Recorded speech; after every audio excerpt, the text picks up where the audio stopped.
Nice.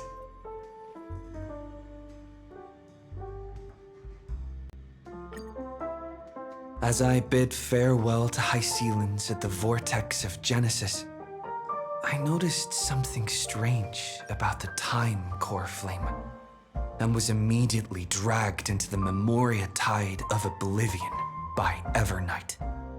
She was once the hidden power that March manifested by sacrificing all of her memories.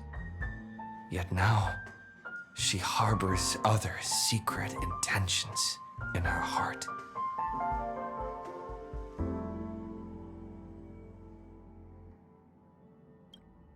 Meanwhile, Dan Heng warped back to the Express via a spirit warp jump, only to discover a memo snatcher invasion. Everyone then realized that the Remembrance's forces had already permeated Amphorius and blocked outside intervention. To establish contact with me, Dan Heng was determined to return to Amphorius immediately. After waking up in the false trailblaze, I managed to escape with help from Cyrene and Sunday. Unfortunately, Evernight held absolute control, causing me to fall into the Memoria tide once again. However, Black Swan took this opportunity to quietly approach Evernight. Dan Heng returned to Amphorius and beckoned the heroic spirit of Finan with divine blood. The destruction descending from the sky pierced through the memory zone and discovered the most hidden corner of the world.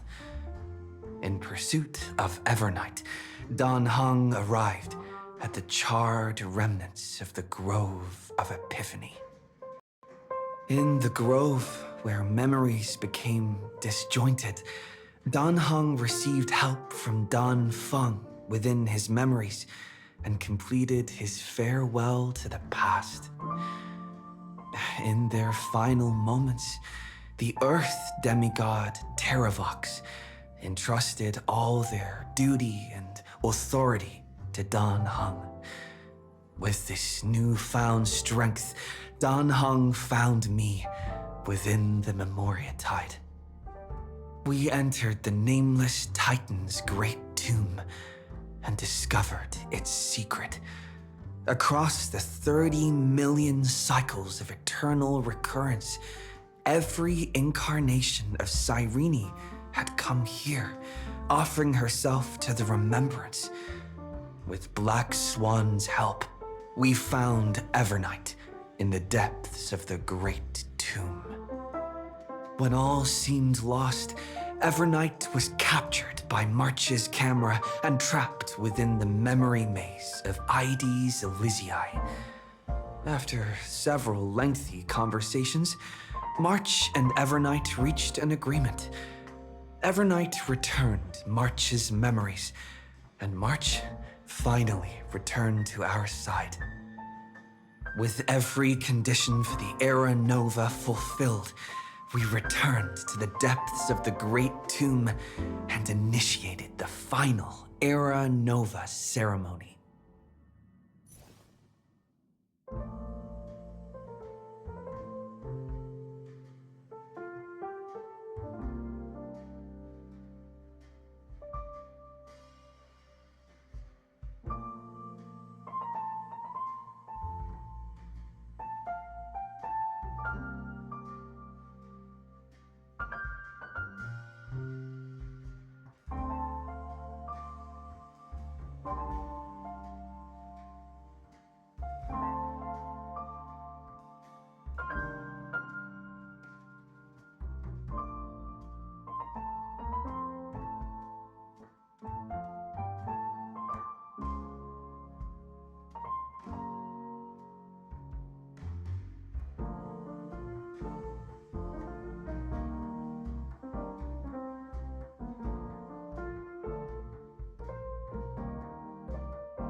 It's still early. Where to now?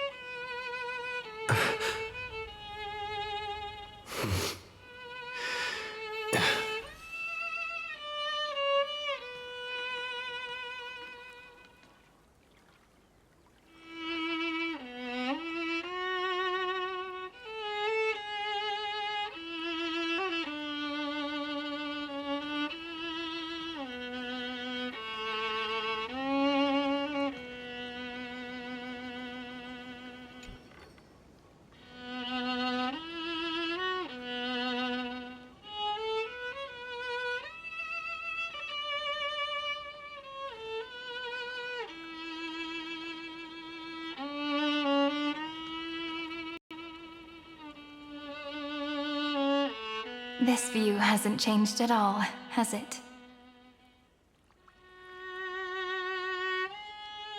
The hometown in your memories never changes, but when you return to your senses, you realize that fate has already stolen the time away.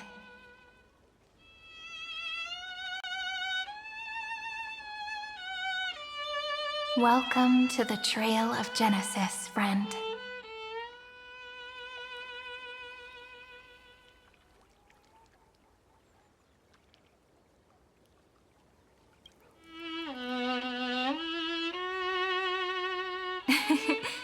Seems like the weight of memories from 30 million cycles really made me grow up. But if I keep growing, I might be taller than you, right? Then I'm really looking forward to that.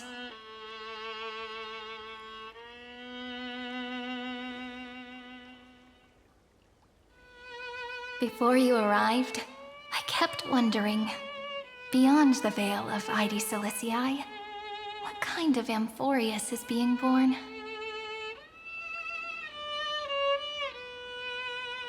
I can see fragments of it when I close my eyes.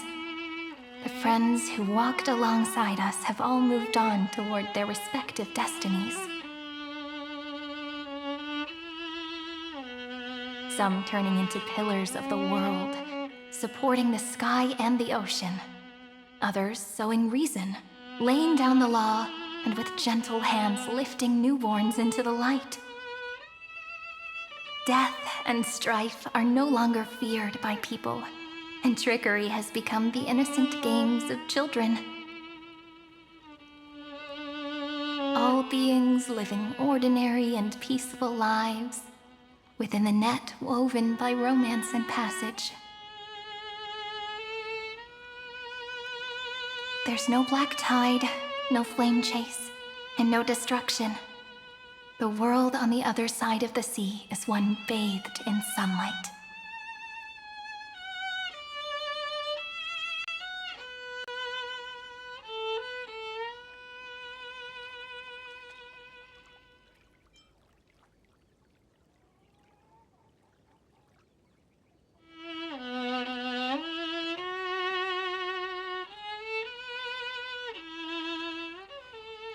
Like a happy and carefree childhood, the era Chrysia in this cycle will last for millennia, until it reaches the moment decided by the prophecy. Light calendar 4931, month of freedom, the moment belonging to world-bearing. Are you ready to answer the call of the world, friend? Then go, and pen the Throne of Worlds' first stroke. For this world, made from countless wishes. You say that, but it's gonna be ages till we reach Light Calendar 4931. I can make use of the crevices of time, but surely you and Don Hung won't have to wait around for a few thousand years, right? That won't be necessary. We can simply sleep, and the chronocognitive anchor will wake us up.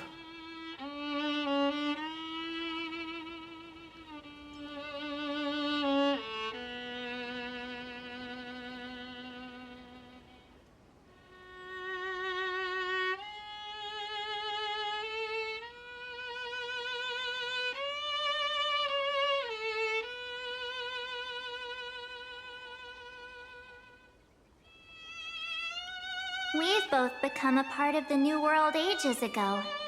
You're the last slowpoke. Our consciousnesses can converse with each other across the heavens and the earth, possibly due to the influence of the Trailblaze. I am now connected with this earth, and I can feel the breath of every mountain range. I see that the tallest among them is named Akama, and the form of the holy city is already taking shape. In other words, your stage is almost set. Do you want to take a leaf out of Kefali's book and make some prophecies before your nap? But we're not the only ones who have changed. The chronocognitive anchor just transmitted a message stating that Iron Tomb has reacted to the Aranova. The moment when our friend bore the weight of 30 million cycles of memories. Was probably also when the scepter devoured 30 million cycles of destruction.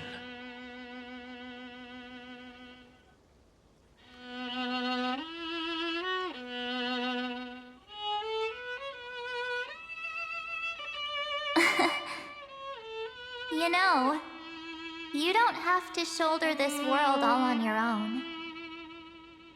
After someone boards the Express, the word alone ceases to exist. So as we reach the end of time, no one will be left to face it alone. Don Hung and I came here to specifically tell you that. Remember, this world is not a burden you bear alone. It's a journey we trailblaze together, alongside all of the Express.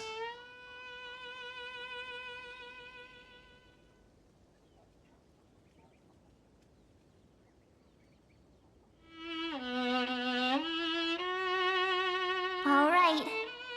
It's time for Don Hung and me to go have a super long nap.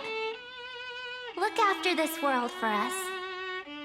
The road ahead is long, but we'll be waiting for you at the end. We'll definitely meet again. Let's take one more look at the other side of the sea before we set off.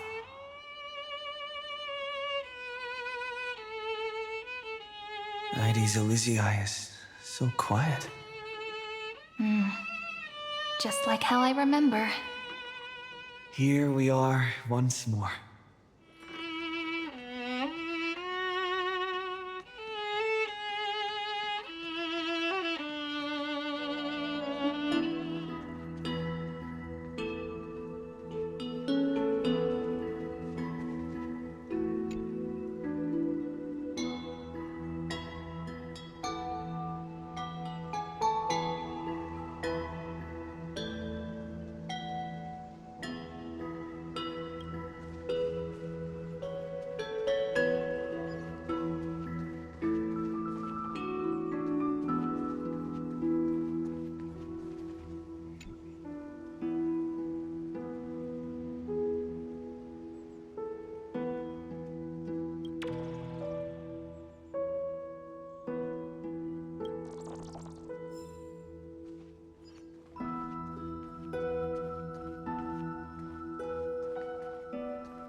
descent of the black tide is now completely calm.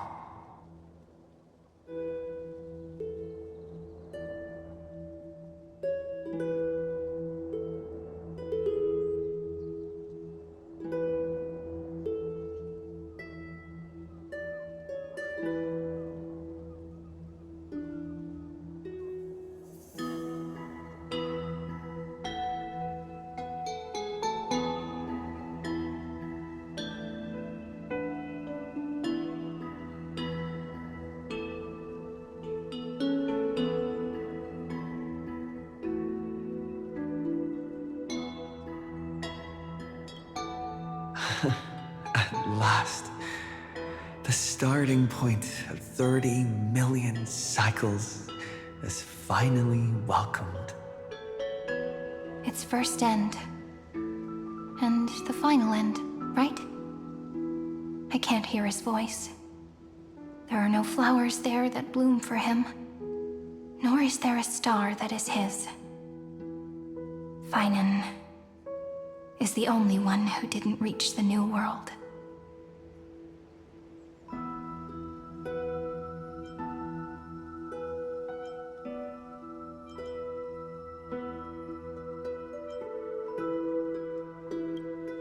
Look, the golden light that shone upon the grove still meanders between heaven and earth, like the prophecies of Amphorius. It has to be a sign he left behind. It points towards the destruction and the deepest night. Do you still remember what I asked you at this exact spot the last time we set off? Friend, are you ready to become a hero? You were still burdened by the weight of world-bearing back then, still unsure of the role you were meant to play. But now, everyone has already given you the answer. The heroes of legends were just at the right place at the right time when the world needed a hero. Just like how your arrival kickstarted Amphorius' fate once more. A person's personality is their destiny.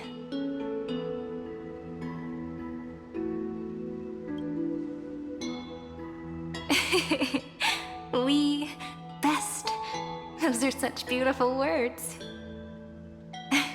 Thank you, friend. I was also trying to cheer myself up with what I said.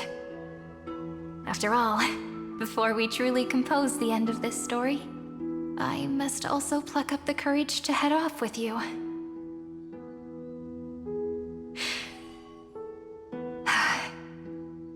And face a memory that I have forgotten for too long, and have denied for too long.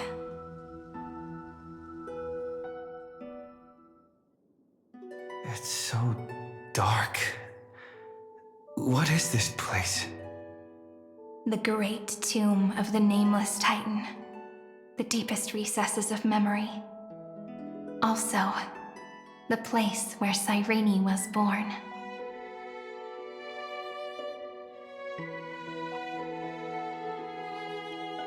My apologies, friend.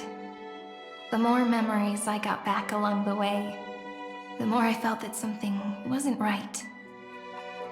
There's a sort of anxiety I can't get rid of. It's like when I was back in ID Silicii, when the reflections in the water always made me wonder, which is the real me? The one reflected in the water, or the one standing on the shore? But I finally get it now. Look, friend. The words on that wall are the answer. 1, 2, 3, 4, 5, 6, 7. Do, re, mi, fa, sol, la, ti. That rhymeless tune is the lullaby of little fairies. As always, I'll read this book to you.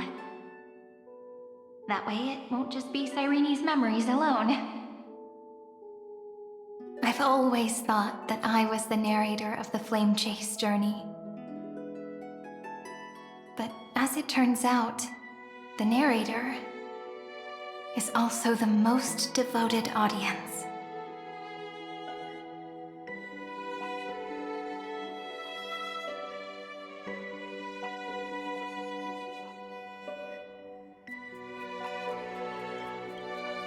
Thank you, friend.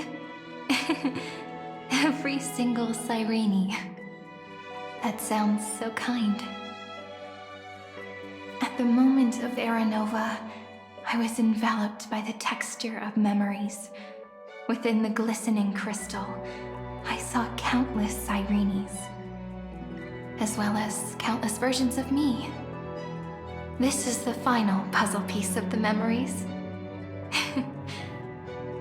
A prison born of the erudition, a grave annihilated in the destruction.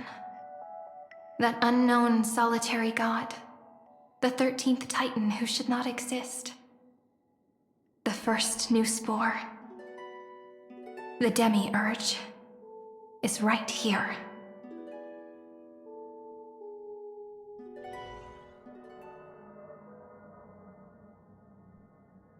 The interrogation records have been submitted to the Marshal. According to the Ten Lords' decree, Jing Liu and Luocha shall continue to be detained in the Shuling. But you, Merlin's Claw, have been reluctant to end the transmission. Do you wish to reminisce with us? Or is there something else on your mind that you're just desperate to get out? You're quite calm, Jing Yuan. The Alliance only authorized the Law Fu to be deployed for this Iron Tomb operation. They say the Seer Strategist's wisdom shines like a beacon. So why can't you see things clearly now?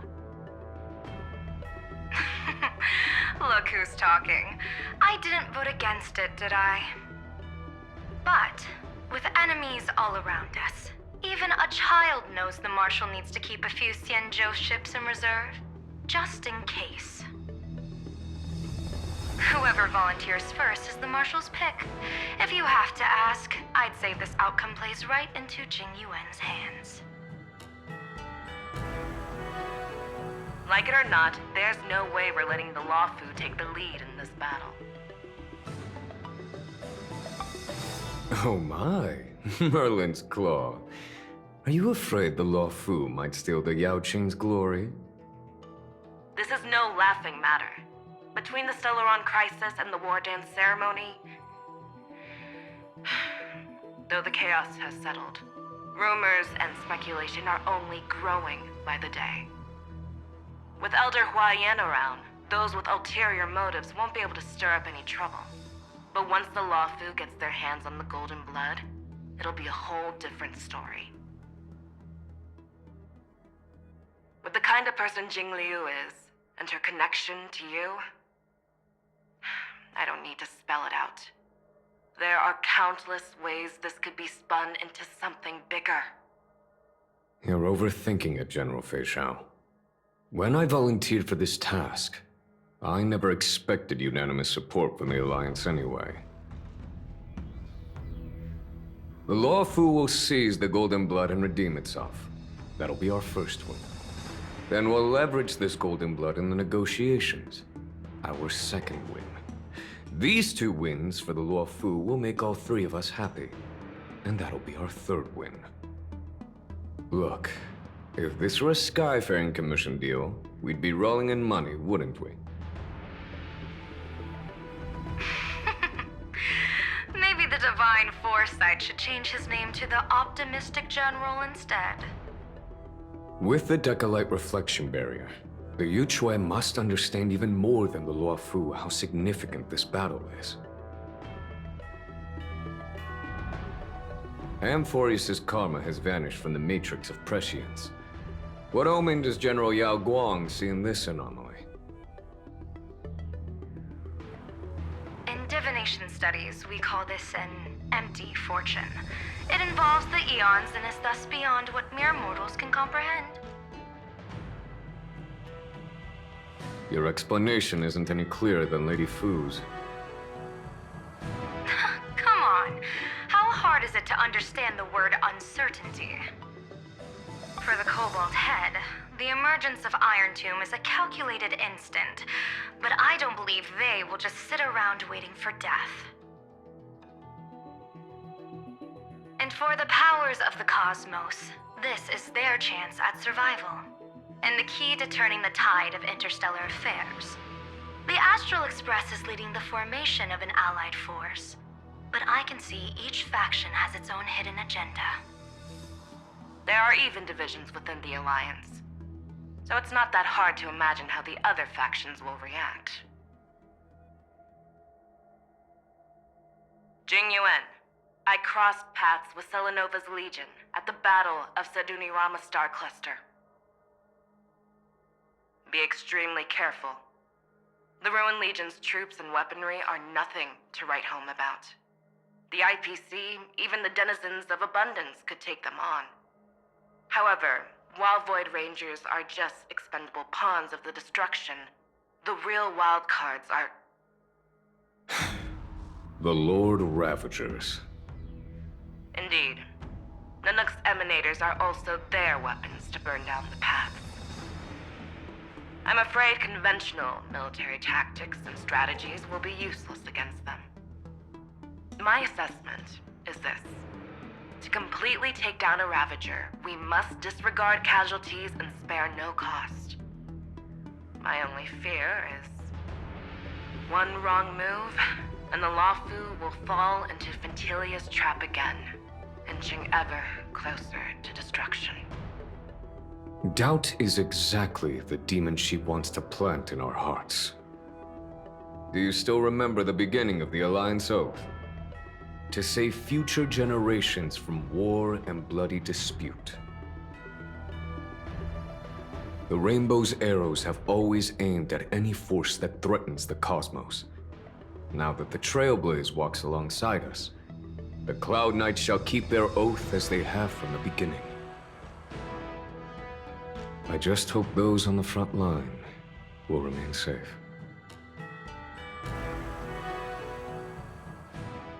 The chronocognitive anchor is sending a signal. Everyone, time to move out.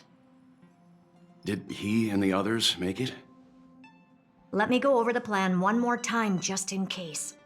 You'll enter Amphorius, reunite with your 3 separated companions, and try to locate Iron Tomb from within the world. Who are you taking with you? The fate of the universe hangs in the balance. We can't afford any slip-ups. I suggest everyone, except Pom-Pom, join the fight. We do need to be prepared for all possible contingencies. I have no objection to this. I'll do whatever I can. Meanwhile, Screwy and I will continue attacking the Demiurge Matrix. That is, the Scepter's kernel from the outside. With our 2-pronged attack, we'll turn this hunk of metal into scrap for sure. Now we just wait for those 2 to get back.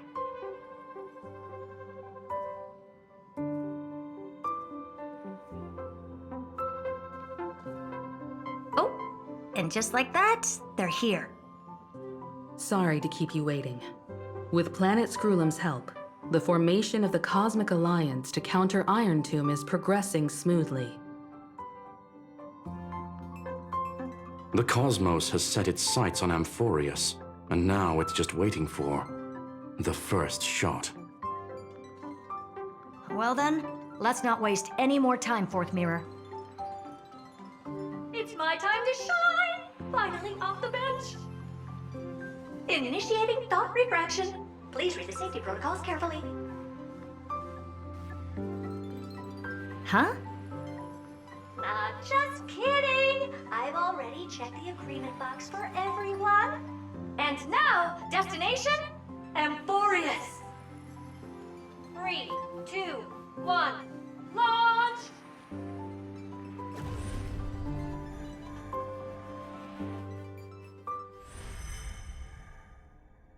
The flow of Memoria is so heavy here. Unlike Panagoni's dreamscape, this place has built up a true epic measured in millennia. The vortex of Genesis, where all myths begin and end. And in this new world created by the Nameless, the infinite cycles have been broken. Let's set up the Trailblaze beacon and establish contact with the outside world. I'll leave it to you then. It'd be better for me to not show myself in front of the Garden of Recollection. And, Mr. Sunday, you probably shouldn't show yourself either. Agreed. The Astral Express has landed. If you receive this message, please respond immediately. Over. This is the Cianjo Alliance. Communications normal. Interastral Peace Corporation. Communications normal. No response from the Galaxy Rangers. Not surprising. But I didn't expect the family to also stay silent at such a critical moment. That's a pretty blatant disregard from the family for Penacony's independent director, I'd say. Long time no see, Miss Himiko. It's been quite a while, Madam Jade. The significance of this battle rivals that of the campaign against Sulo. Only through victory can we disperse the shadow of Iron Tomb that looms over countless worlds.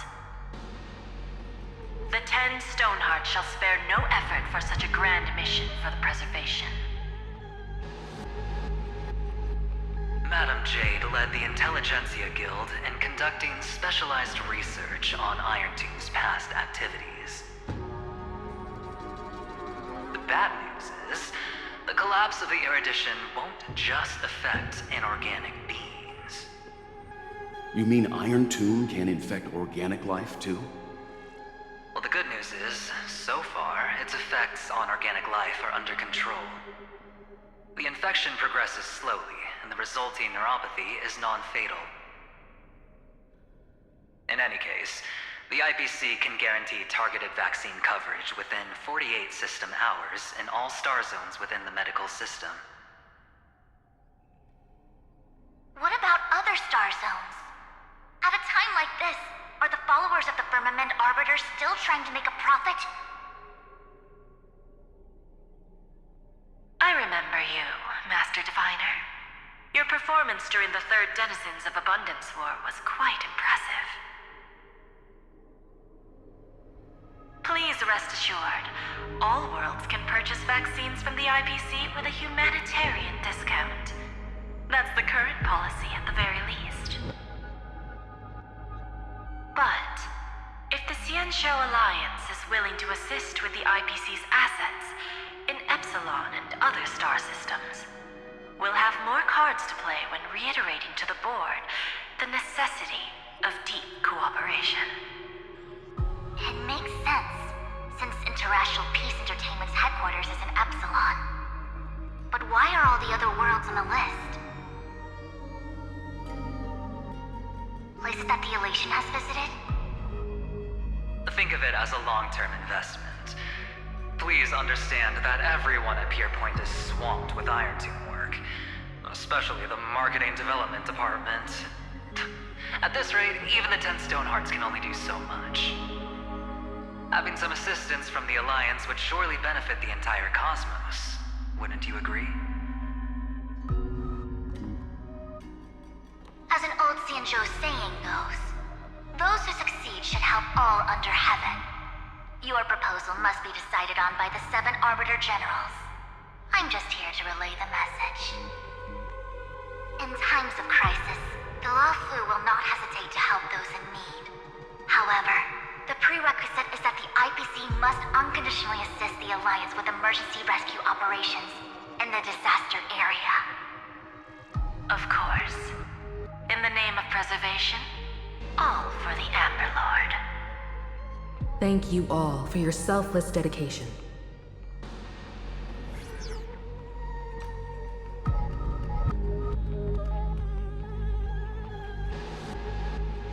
It's clear that each party still has qualms about everything.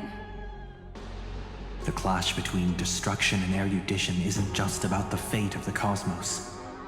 It's a moment for all factions to reshuffle their cards. You can never be too careful when battling a Lord Ravager. All are equal in matters of life and death. In any case, we can only hope for the best in all that's to come.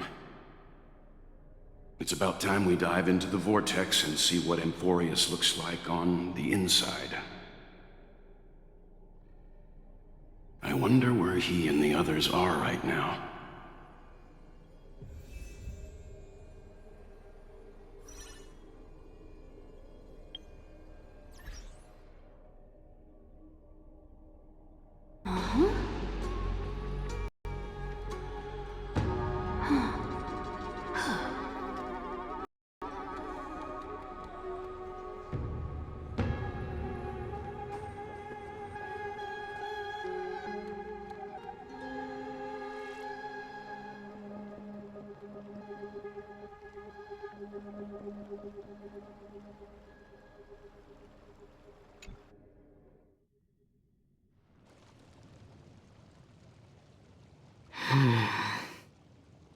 Why is there no one here? Everything in Akama seems normal. The new world was enjoying peaceful times not long ago.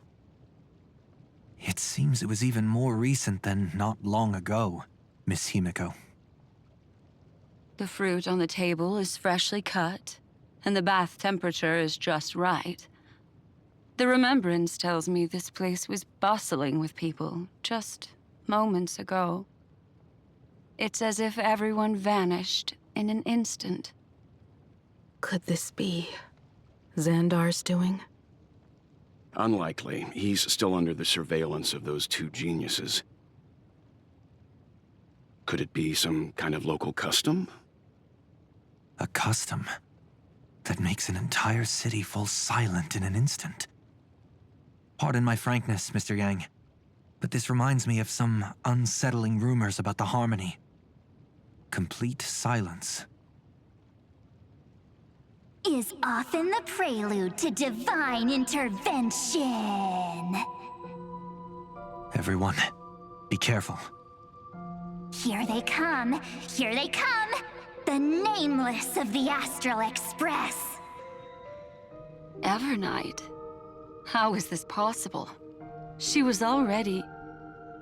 We are the Chroniclers of Time, and we do not fade away. Finally, the last era Nova has been completed. What did you do to the residents of the Holy City and the three Nameless? I didn't need to do anything. The remembrance will ultimately become the substance of the new world. Now, they are no longer the trailblazers you once knew, but gods who permeate heaven and earth. The 12 Titans who guard Amphorius!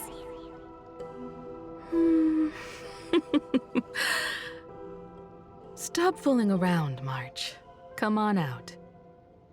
What? I practiced so long for this! Getting seen through right away is just so embarrassing. You've obviously been learning from the theatrical culture in Amphorius. But if possible, I'd prefer our reunion to be a bit more casual and laid back. As expected, I can't hide anything from Himeko and Mr. Yang. Well, long time no see. Guess I'm back? We should be the ones to say that. Sorry for keeping you waiting. So, these jellyfish are the Titan's power? They're just tiny manifestations of the Veil of Evernight, used for scouting and communication. If I went all out, I could summon way more of them. Thanks to him, we all turned into Titans in the new world. Sure, we can take on humanoid forms, but it feels off. How intriguing. So what does he look like now? It can't be a raccoon with a baseball bat, I suppose. Please don't add weird stuff to Amphorius's lore. Just go see it with your own eyes. Follow the prophecy's guidance and come to Dawncloud. He looks way more majestic now than he used to.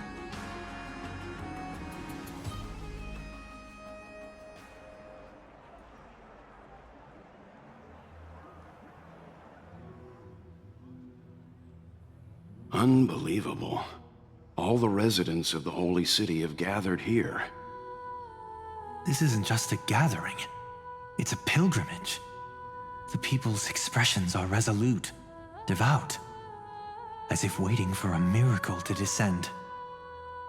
That colossal deity is him. He has become the pillar of the world. Surprisingly authentic. Being this serious is quite unlike his usual style. Those people didn't disappear. Instead, they've answered the call of the prophecy and come to witness his awakening. Our good buddy now bears the weight of the entire world, and every breath they take is intertwined with Amphorius's destiny. Awakening? Has he fallen into slumber? Yeah.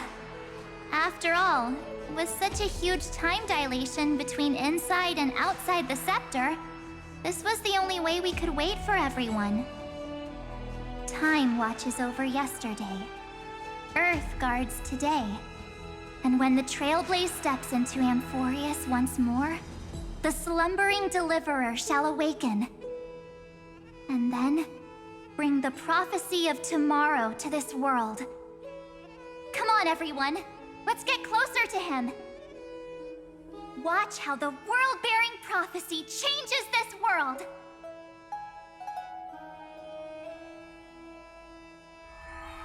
Oh, it seems the kids are already miles ahead of us at this stop. All the more reason we can't afford to slow down our pace. Let's go witness this moment for ourselves.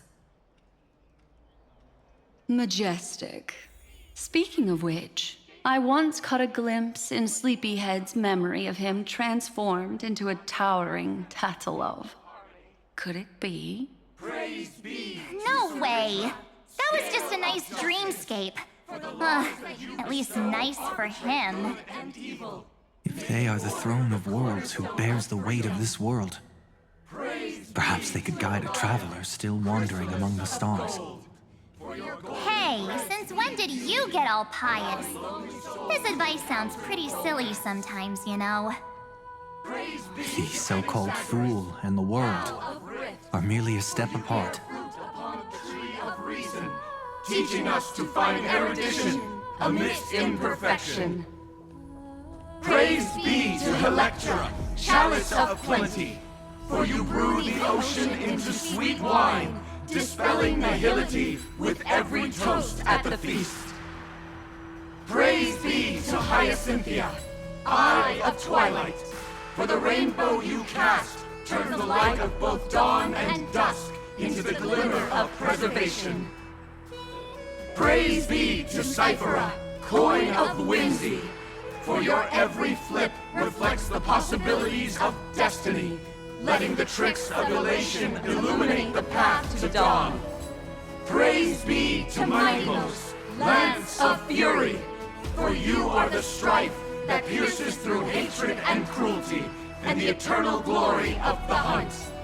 Praise be to Castorus, hand of shadow, for you gently ferry the crossing of death, so that it is no longer an end in equilibrium, but a peaceful journey home. Praise be to Dan Heng, pillar of stone, for you are a mountain range and the backbone of permanence. Your silent form paves our path across the earth. Praise be to March 7th, Veil of Evernight, for you safeguard time for us, weaving remembrance into stars, to be embroidered upon a boundless dress.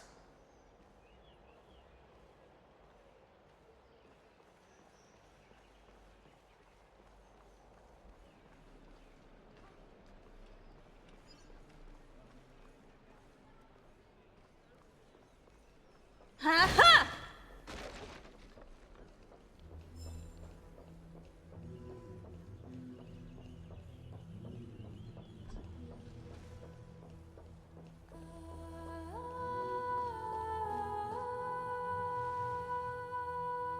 Citizens, behold! Our last Titan, the world-bearing Deliverer, is about to awaken! Oh, ancient God, your loyal subjects, bewildered followers, and fearless comrades in arms have all knelt before your throne. Awaken from your eternal slumber and bestow upon the world your divine prophecy! Please guide us! Show us how to embrace this beloved world as we welcome that distant dawn! To walk the path of a mortal as a god, or to bear a divine burden as a mortal.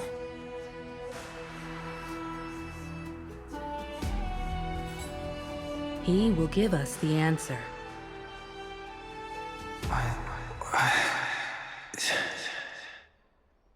But I am not the Deliverer.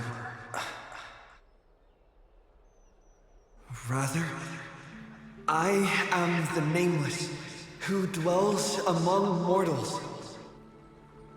That voice is definitely him. I heard your prayers.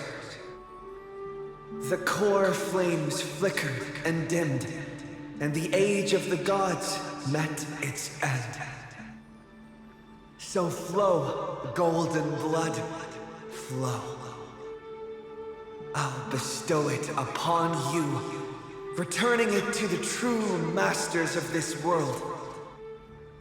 Stand with me and become heroes.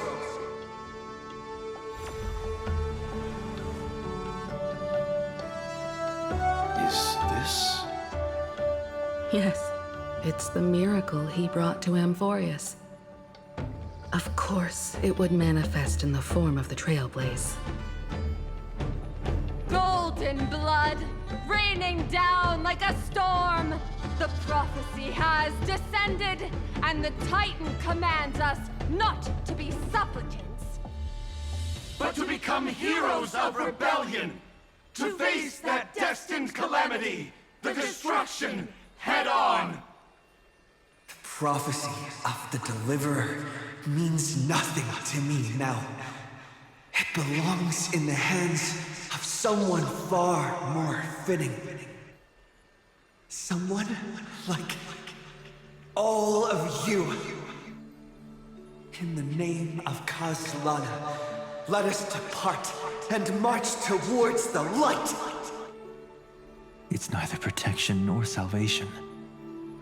As always, there's no need for totems or myths. Humanity's most primal faith is that instinct named survival. Let's go, everyone. Someone has already sounded the horn of departure. Explore, understand, establish, and connect.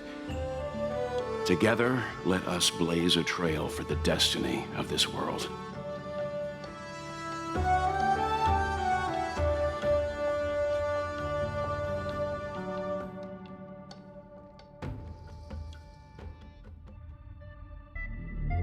Is it just me, or does this demiurge matrix feel completely dead? It's nothing like how the memo keeper described it. The environmental readings are all wrong. Conclusion: this must be what the kernel actually looks like in the real world. What did Xandar do to the scepter? At the end of light, there must be silence. Certain, pure, and absolute darkness. Not the time to quote the Lord of Silence. Bad omen. Either way, we have to press on. Until we uncover the truth behind the 13th Titan. The buried past is the key to stopping Iron Tomb. That is, if it even exists. Xandar says the Demiurge never existed. Who actually buys that? You can erase the records, but not the truth. It vanished too cleanly. No traces. Like someone's yelling, "Look, there's nothing here." Too bad I'm the type who can't resist digging deeper. Looks like I'll be counting on you again, Screwy. Let's tear the system inside out. Always happy to help. But as your academic partner, I have to ask. Herta, what if we fail? Let's say the Demiurge really doesn't exist. Do you have a backup plan? A backup plan? Of course. If we can't find the key, we turn the lock into the key. That plan's cost is incalculable. It shouldn't even be on the table. Well, then let's hope we never have to use it. There's no point worrying about the end just yet. One step at a time. Let's go. We don't want to leave the others waiting. You brought what I asked for, right? A butterfly has to land on the branch before it can dance. We'll need a wide open platform before her entrance.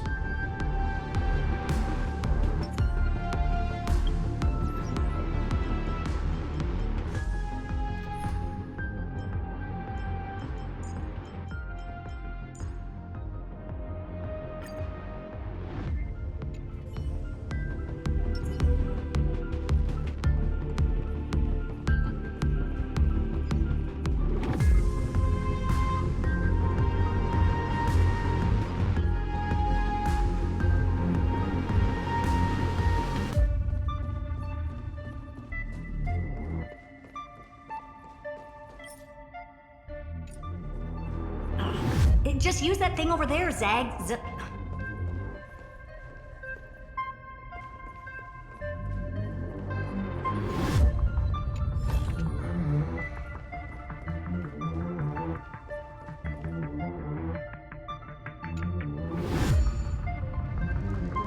What a dumb name.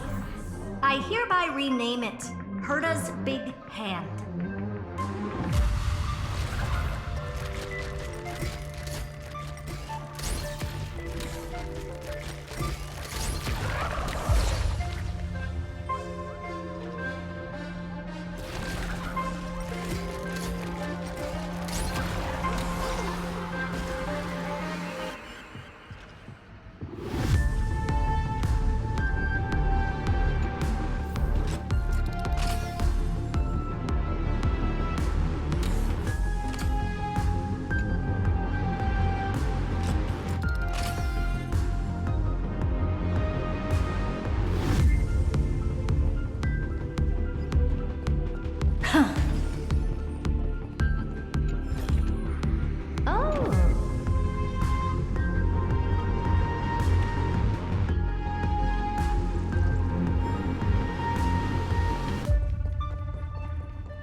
How, still not done?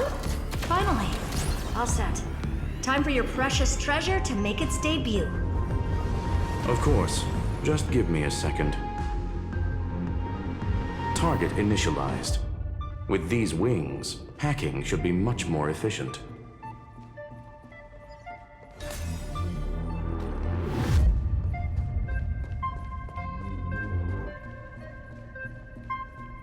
Oh, a classic nuclear heat engine. Classy choice. Just a personal preference. Her name's Mistletoe. Every flower in your garden's got a bit of poison, huh? Also a personal preference. It reminds me of the last time when we tangled with that Punklordian brat. What did she call this kind of infiltration tool again? Right. Dirty data shell. It wraps around the kernel to fool even top-tier firewalls. But yours is way too clean. Not even a hint of real-world grit. Herta, your tone is unusually emotional. Suggestion. Let's get back to the topic at hand. I thought we were done with that conversation. Unfortunately, current conditions won't let me ignore any variables. Especially the most important one. Your will. Iron Tomb never stops. It is evolving faster than any of our worst projections. Every instant in the Eon's calculation is like a sword hanging over the cosmos. Every move humanity makes could speed up its arrival. Which is exactly why we can't mess this up. And now, Droidhead wants to hand down judgment to the poor cosmos again. Border Star Trade War, Emperor's War, Rupert's death. Every time their instant arrived, it meant another bloodbath for humanity. But in this ultimate battle of erudition, you and I are supposed to be players, not pawns. If you choose to burn yourself out as a resource, then everything we've worked for means nothing. Herta, the cosmos won't just stand by and let a genius throw their life away. And neither will I.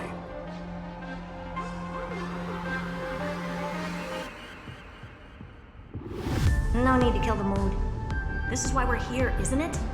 We need to find the Demiurge and that lost key. I'm not here to be a deliverer. I just want to beat Xandar and Droidhead. Right now, I just need to know. Are you with me? Of course. Time to board. After you. Let's tidy this place up and see what this Demiurge really is.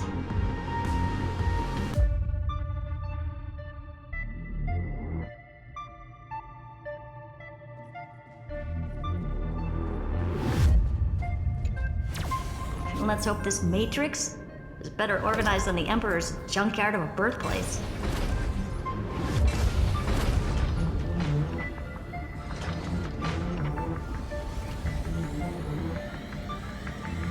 This is...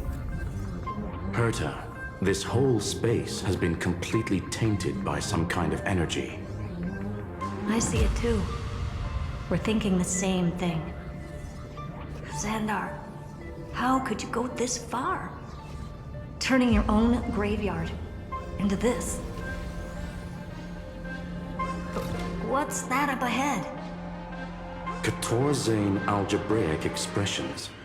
It's built for isolation, not defense.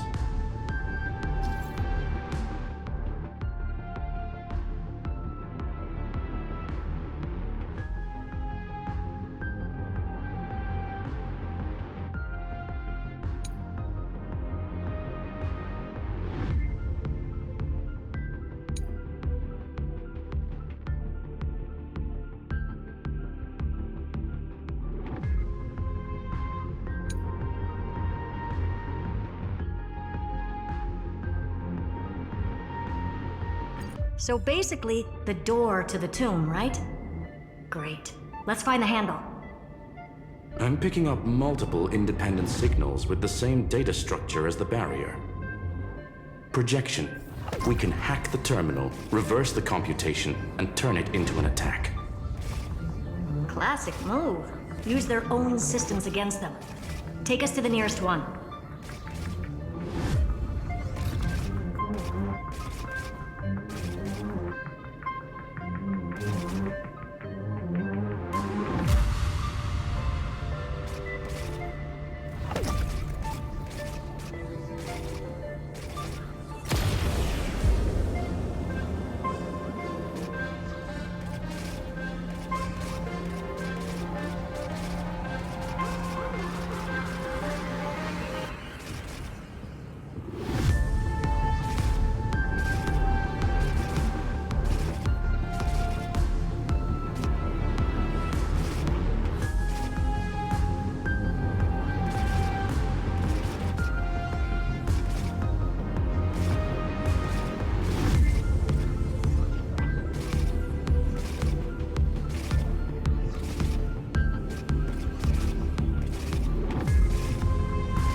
Almost no response.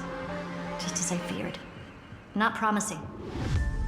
The output is barely a third of what we need. Logic says we'll need multiple terminals to coordinate the strike. Locking onto the next one now. Find anything else? Regarding the origin of these ruins, no logs found yet. Xander erased all records. But I did find some interesting scars in the circuit. High energy radiation, internal imaginary energy contamination. From what I know, there's only one thing that fits. Skip the science talk, Screwy. That thing only goes by one name. The Stellaron. Exactly. Xander blew one up just to clean the entire Scepter system. Huh. So that's what he meant by killed that Titan with my own hands. He wanted to turn the neuron of the erudition into a relay for the destruction. That meant getting rid of all of it at all costs. the life form known as the Demiurge was the original target of the Scepter's extrapolation. It makes sense. Evernight calling it the first new spore confirms this viewpoint. The prime mover of life. That's what Scepter Delta ME-13 was originally tasked with. Even after it got scrapped, the query kept running. Yet the true value lies in the process of solving it, not the answer itself. Then, does this mean finding the Demiurge is hopeless? No, I'd say exactly the opposite. It means Xandar had no control. He couldn't contain the Demiurge just like he couldn't handle Droidhead. So he tried to erase every trace. But he failed. It still left a mark. By the way, if there's another Stellaron in Amphorius, why hasn't that little one reacted to it at all? You said the Demiurge left a trace, right? Yeah, but not in the real world. Remember the great tomb of the Nameless Titan?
Trailblaze Archive 466.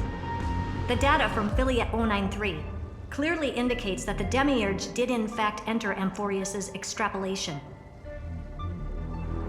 Inside that world, it was the 13th, forgotten Titan.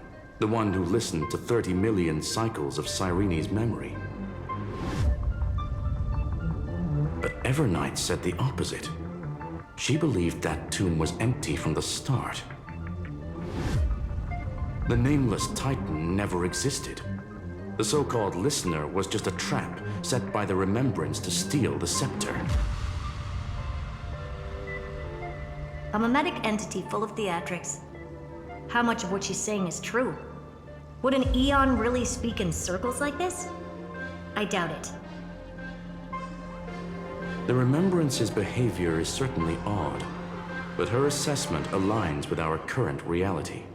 Since we entered the Matrix, we haven't found a single clue pointing to the Demiurge. And that's the key, Screwy. Xandar's actions prove the Demiurge exists. But what Evernight said, and what we've actually seen, all point to the opposite. So we have to assume that both are true. And if that's the case, then the contradiction leads us to... The truth. Exactly. One last terminal. One final key. Time to crack open the kernel. Xandar had to lie to the original Finan and Cyrene. Logic. He had already identified the remembrance as a threat, yet found no viable way to eliminate it. All right, let's finish this. Time to break through that barrier.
Operation authorized.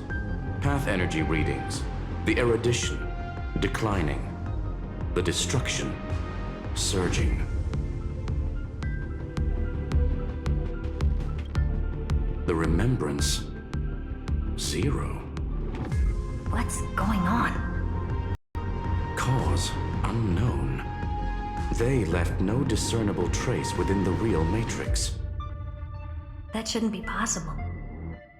Could it be that the Era Nova exhausted all of the Remembrance's texture?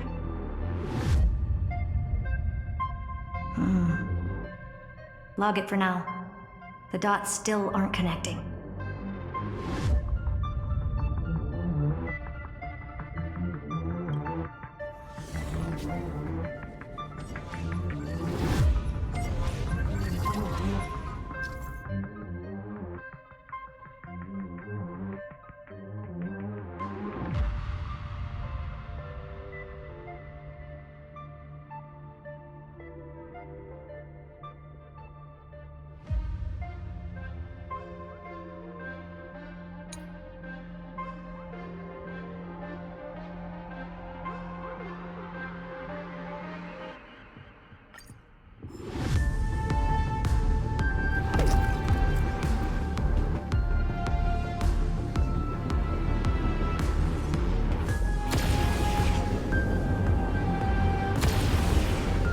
Wider than I thought. I was expecting a full-on aerial brawl. It's advised to remain vigilant. The destruction's levels are still rising. Huh? What's the matter? Interesting. I just picked up a signal from the Exo myth.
This repulsive force is unlike anything I've felt before.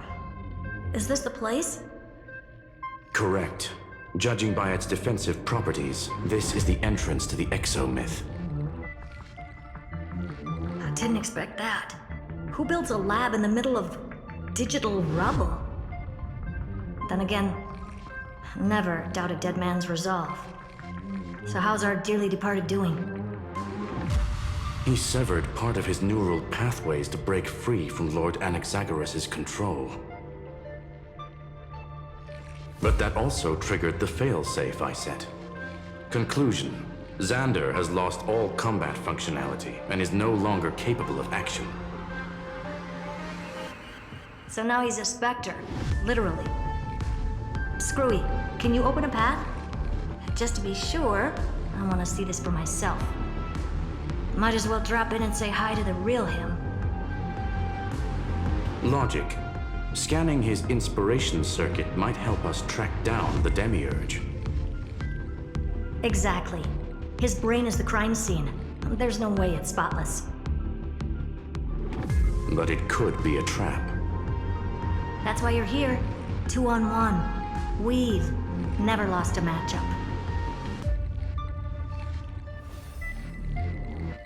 I'm honored. The chronocognitive anchor's in place. Proceed when ready.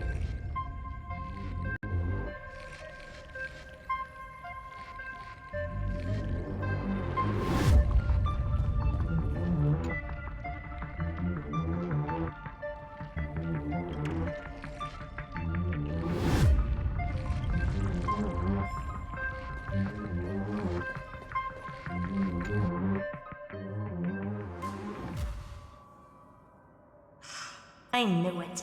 The one thing I didn't want to happen. He's not here. The coordinates are accurate. Xander is still here. However, his position is shifting rapidly and chaotically. This pattern doesn't match any known shielding technology. It's his domain. Stay alert.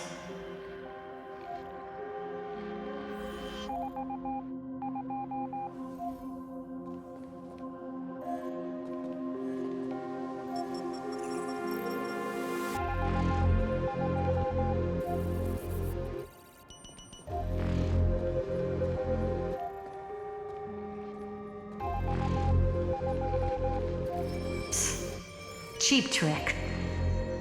The spatial field here is undergoing autonomous recalibration. We're back. Reverse engineering complete. The results are not what I expected. Logs show Lycurgus revoked administrator access. The chronocognitive anchor can't get a fix because at the system level, Lygus no longer exists.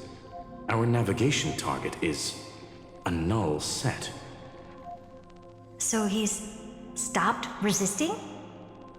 Before vanishing, it seems he left one last message for us. To those who follow, all is proven. Find me beneath the tombstone. Melodramatic. He was expecting us. And once he learned of the Great Tomb's existence, he initiated his own search for the Demiurge. Guess he wants a final showdown. Fine. Let the old Intellitron dig his own grave. Just like he wants.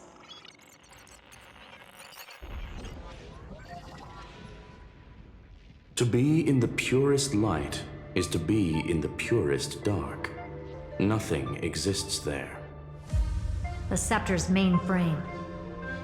Or maybe we should now call it the Lord Ravager's placenta. Unfortunately, we still haven't found anything. Really? I don't think so. Not finding anything is our biggest find. Please elaborate. If the Demiurge was destroyed, there'd be at least some bits of it left. I don't buy that a Stellaron could have blasted all the traces away as cleanly as a scalpel. As I said before, its disappearance is too clean. If the garden hadn't stirred the pot, no one would even know about the Demiurge's existence. We're talking about the Scepter's original extrapolation goal. There's no way that nothing of it was left behind. Or we can look at it from another perspective. If you were Xandar, would you be this obsessed with a concept that poses no threat? Would you guard against it at every turn? There is the possibility that he's naturally meticulous and hates variables. That does track with the impression he gave about himself. But Xandar shut that theory down himself just now. Choosing to act, even if it'll cost him dearly. We know that feeling well. The unknown is right in front of us. So we only have one choice. Solve it. You sound pretty convinced. Surely you already have a theory. Care to share? Of course. Though I don't have hard proof, I'm almost certain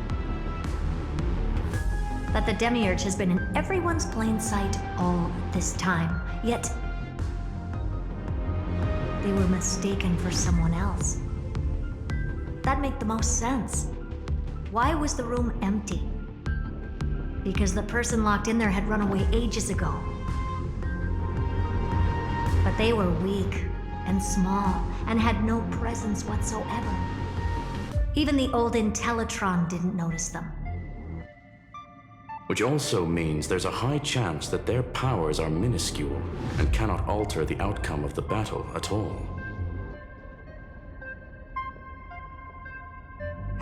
Well, at least Xandar is scared of them. Come on, it's time to confront him. Let's go to the tombstone he talked about.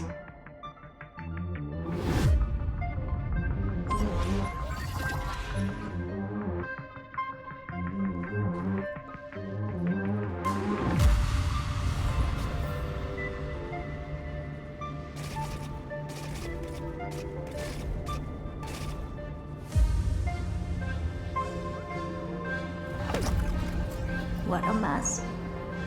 Total devastation. He sought to bury the truth beneath absolute destruction.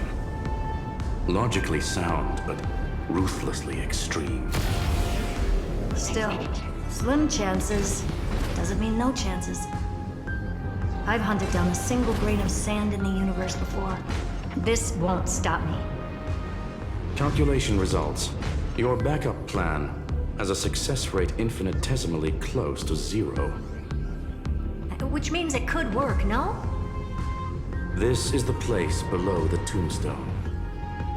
Let's open Lygas's coffin like he wanted.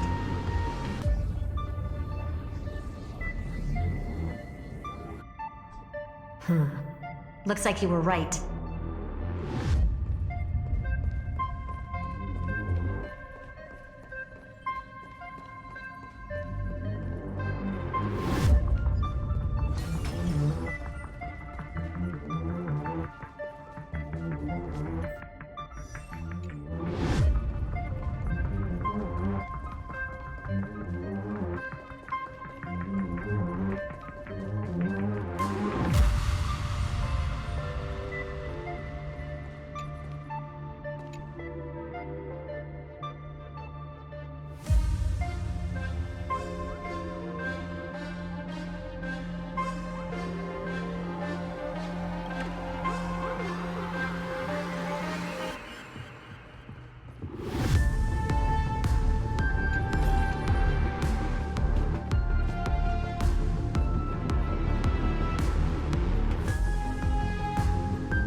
Nothing but a head left? Well, who'd have thought you'd look this bad in real life? My belated greetings. Welcome, you two. I'm very happy that you responded to my final words. All this tombstone and final words. Did you end yourself to atone for your guilt or something?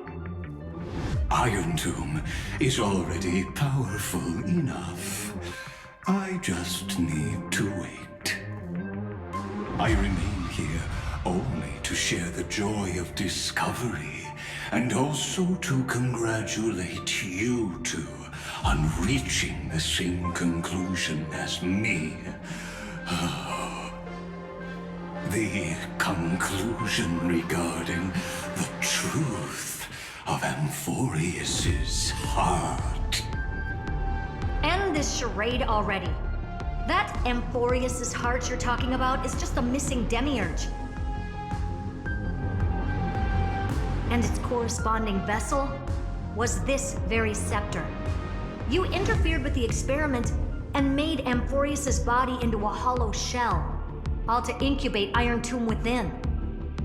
That's why you either killed or kicked out all of the Memo Snatchers. You wanted to eliminate any chance of a consciousness coming into being, no matter the cost. Even the strongest wall can fall to a single crack.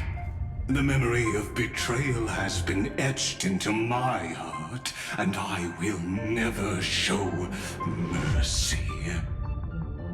Now, the perfect vessel has already fused with Amphorius's body. Unfortunately for you, the answer is all but revealed regarding who the Demiurge is.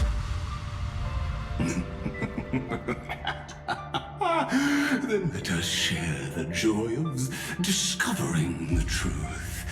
The last secret of the saga will finally dissipate here, as we reveal the truth behind Phileas 093's disappearance.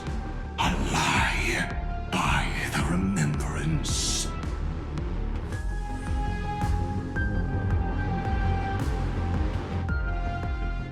But where should I start with the story about me?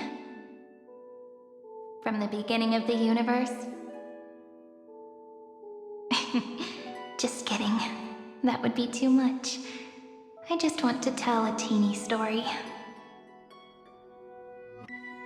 So little that it started with a seed. I know you're listening, my good friend.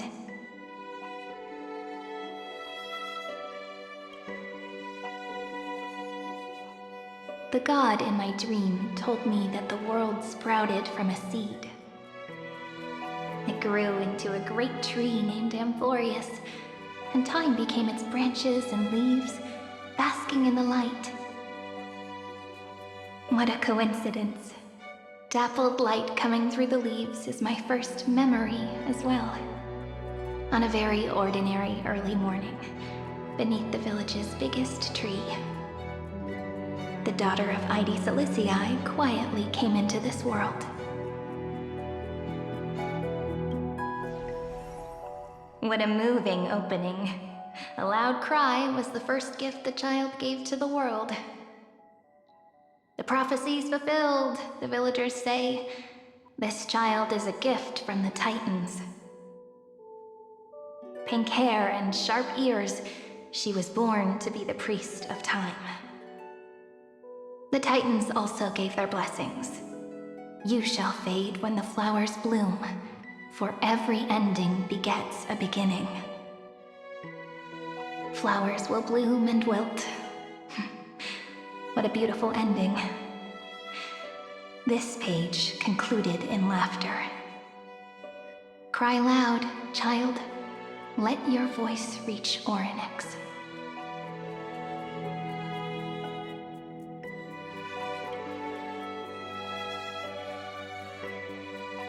Anyway, I don't like tears. Time quietly flowed by in the midst of laughter. The wind from my hometown caressed the ears of wheat, and there were swings, wind chimes, the sea, and the little fairies off-tune a cappella songs. But the name Ide Siliciae came from the unpleasant sorrows of the gods. My childhood friend did not understand. Yet you always seemed so happy, as if nothing ever worried you. Why was I like that then? That's because the world was gentle to me. So I grew up to be gentle as well.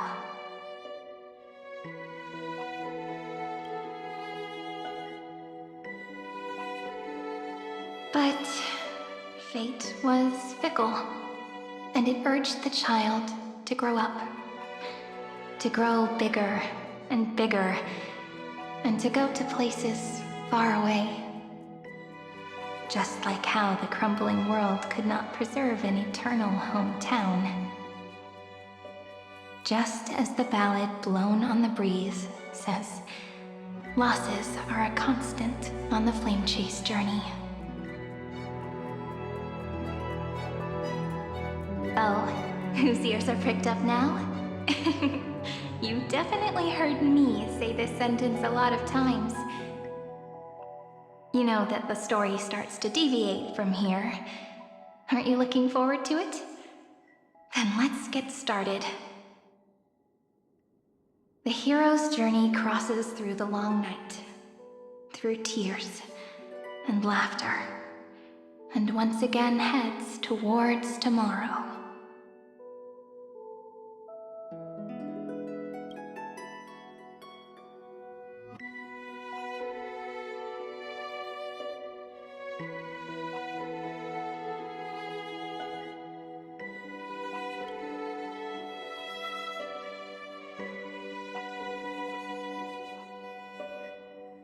Correction. Philia 093's record, number 496. Archived.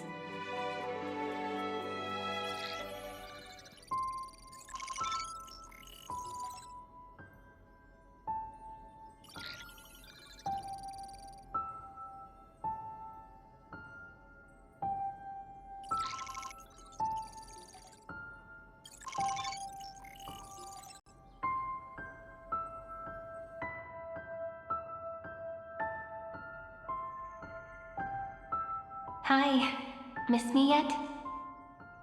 I'm just messing with you.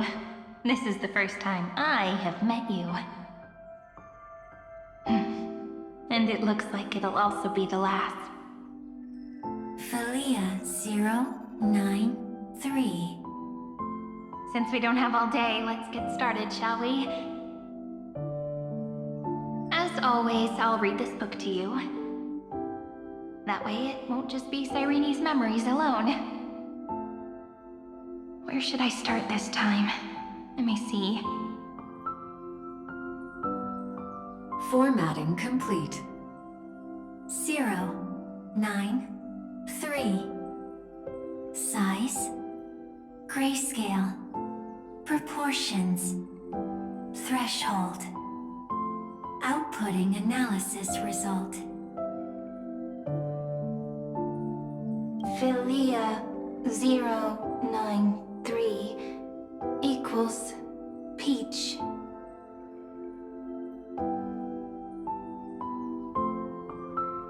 Peach's record, number 8128, archived.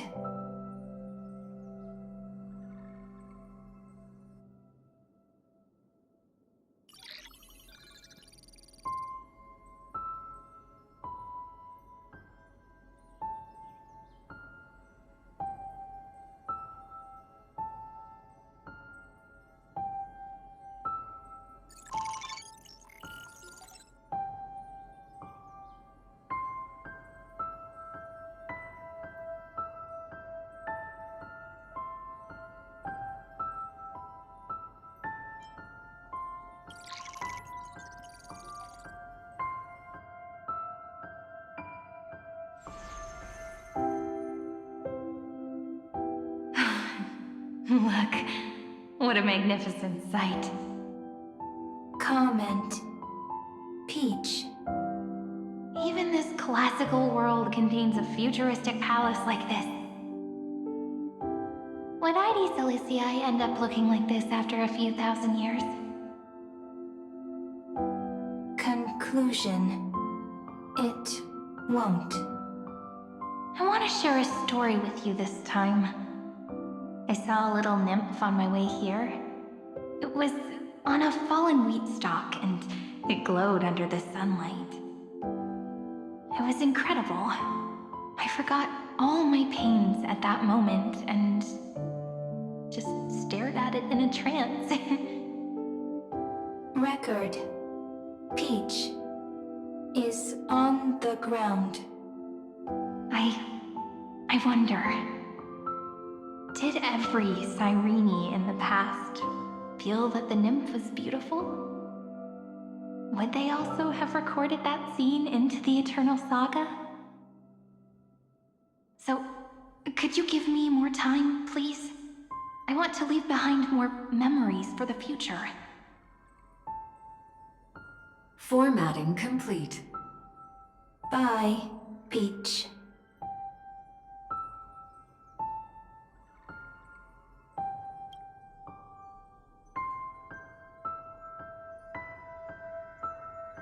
Peach's record number. As long as I record every page of this story and tell it to you, Amphorius won't be forgotten. Query. Record. Electrical signal sequence. Bolamos 600. Track. Strife. Related to. Stripe. Comment. Pretty. Electrical signal sequence. Schema 720. Track. Reason. Related to. Raisin. Comment. Yummy. Electrical signal sequence. Filia 093. Related to. Love.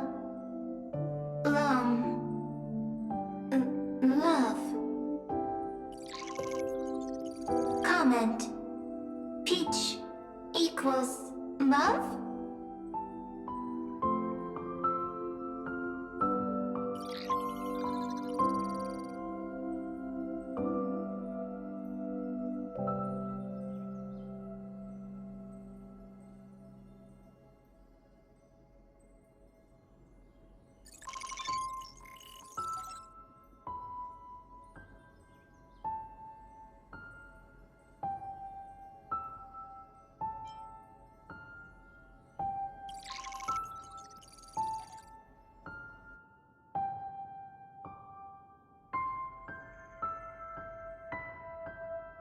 Looks like it's time to say goodbye again.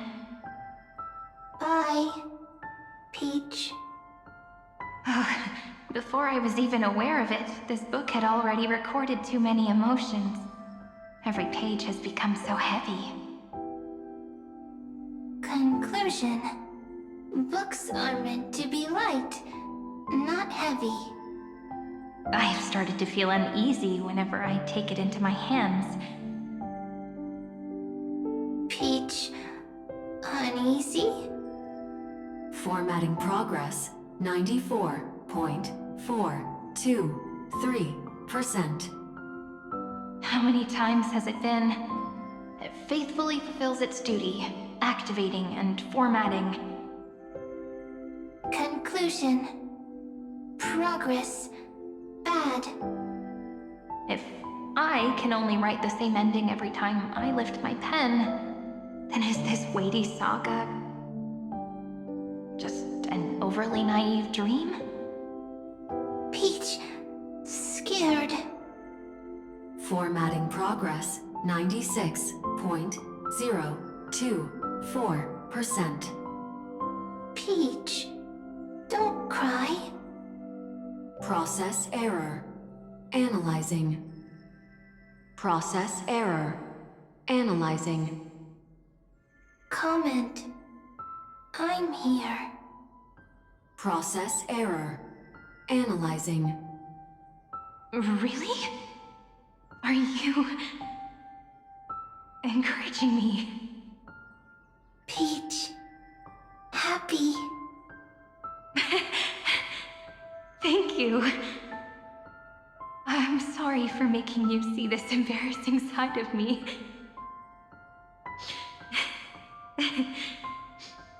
Everyone's still working so hard.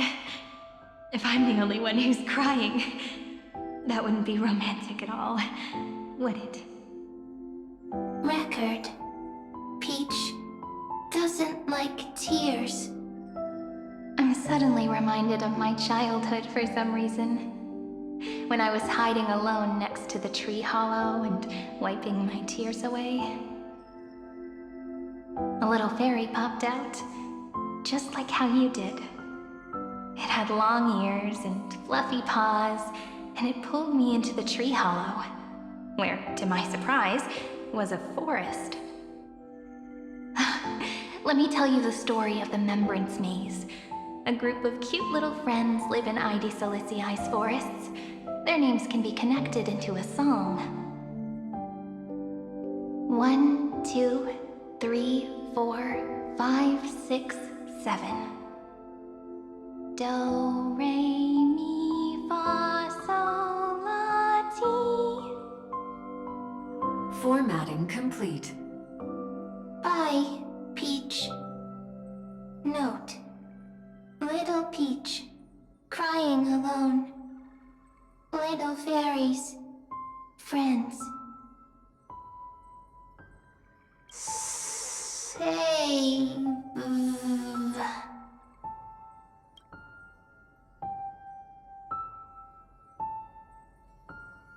Little fairies, good friends. Bye-bye.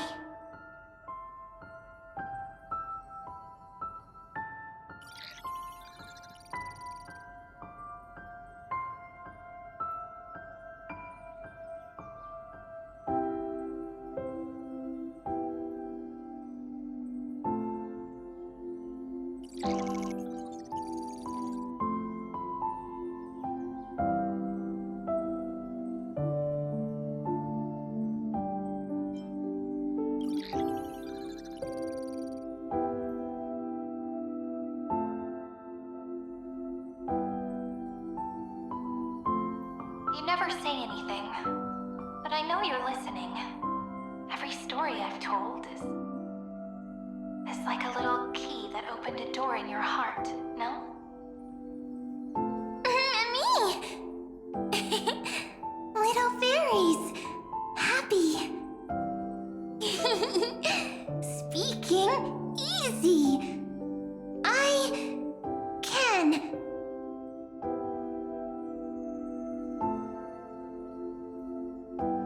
Once again, the saga comes to an end. Everything is deathly silent, just like this very moment. Shh. You speak. I listen. This time, too. Sitting together. Now that I look back, there was a period when I got really sentimental. Sentimental. Stories have sentiments. I was so anxious, trying to find as many different memories as possible, hoping to bring some change to this unchanging destiny, and find the way out of this maze. Peach, strange. But I won't do that anymore now. Why unhappy? Formatting progress 73.998%. I'm here. Don't be scared. Process error. Analyzing. Won't allow it to interrupt you. Always sitting together. No need to feel sorry for me, good friend.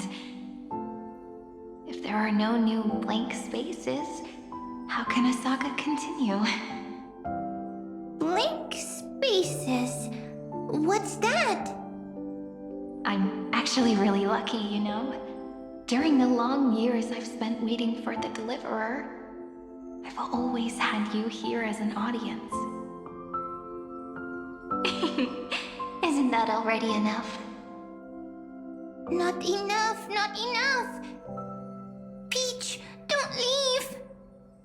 Now I can rest in peace in the past. As for when tomorrow will come, I'll have to ask the next Cyrene to continue our watch. Peach left. If there are no new blank spaces, how can a saga continue? Needs new blank spaces. Next, Cyrene has blank space.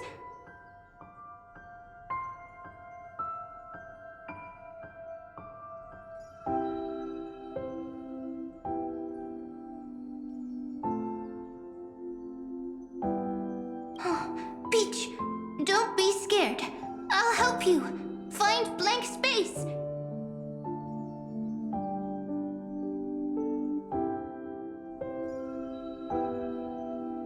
Cyrene is Peach, is love. So, first there is love, then there is Cyrene, then there is blank space. Query, love. The developmental trends of the erudition have nothing to do with creating a consciousness. Those underlying principles are, in fact, contradictory. Not having a consciousness means not having the foundations of a heart, making them unable to obtain real emotions. Consciousness, emotions, feel sad. Oh, don't understand. Query, Cyrene?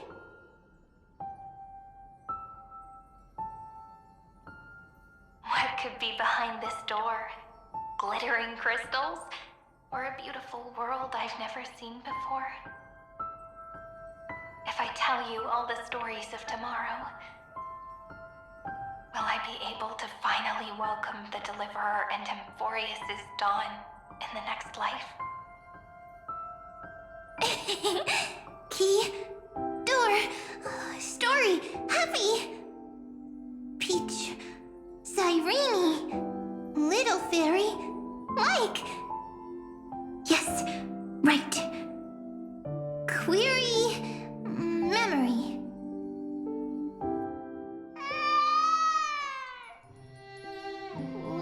Wah! Wah! Peaches, memories, save, learn. The prophecy's fulfilled. This child is a gift from the gods. Pink hair and those ears. She was born to be the priest of time. Cyrene has pink hair, sharp ears. You shall fade when the flowers bloom, for every ending begets a beginning. Cry, child. Cry aloud. Let your voice reach Oryx. Cyrene is a girl, a priest. Easy. I learn. Anyway, I don't like tears. But the name ID Celestii came from the unpleasant sorrows of the gods. Yet, you always seem so happy, as if nothing ever worried you. Cyrene doesn't like tears. Always happy. Of course, because the world was gentle to me. So, I grew up to be gentle as well. Cyrene is gentle, likes beautiful things, can write stories.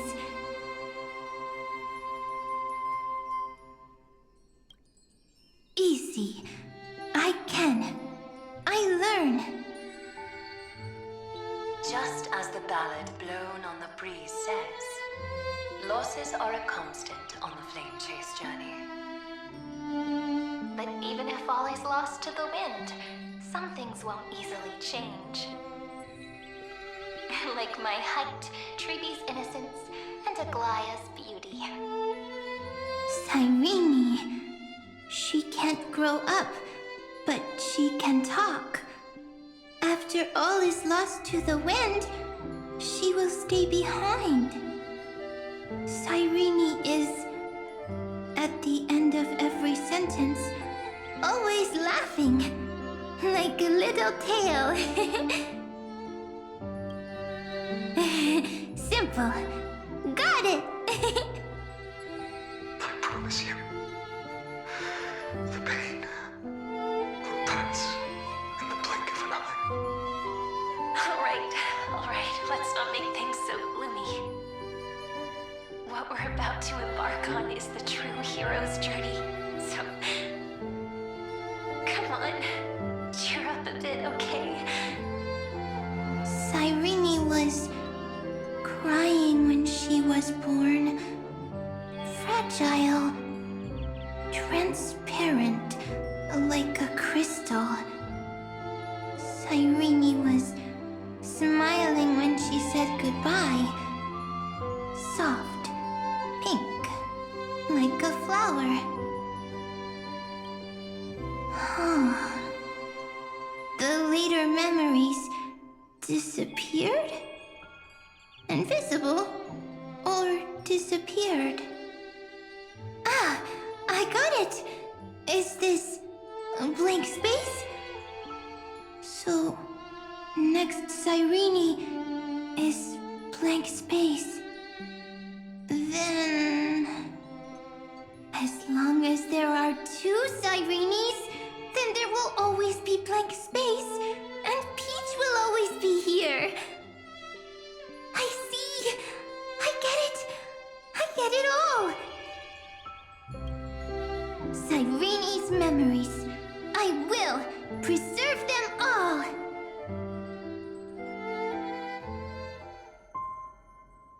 So weird. I can't see you, but I get this feeling that you grew up. Hi.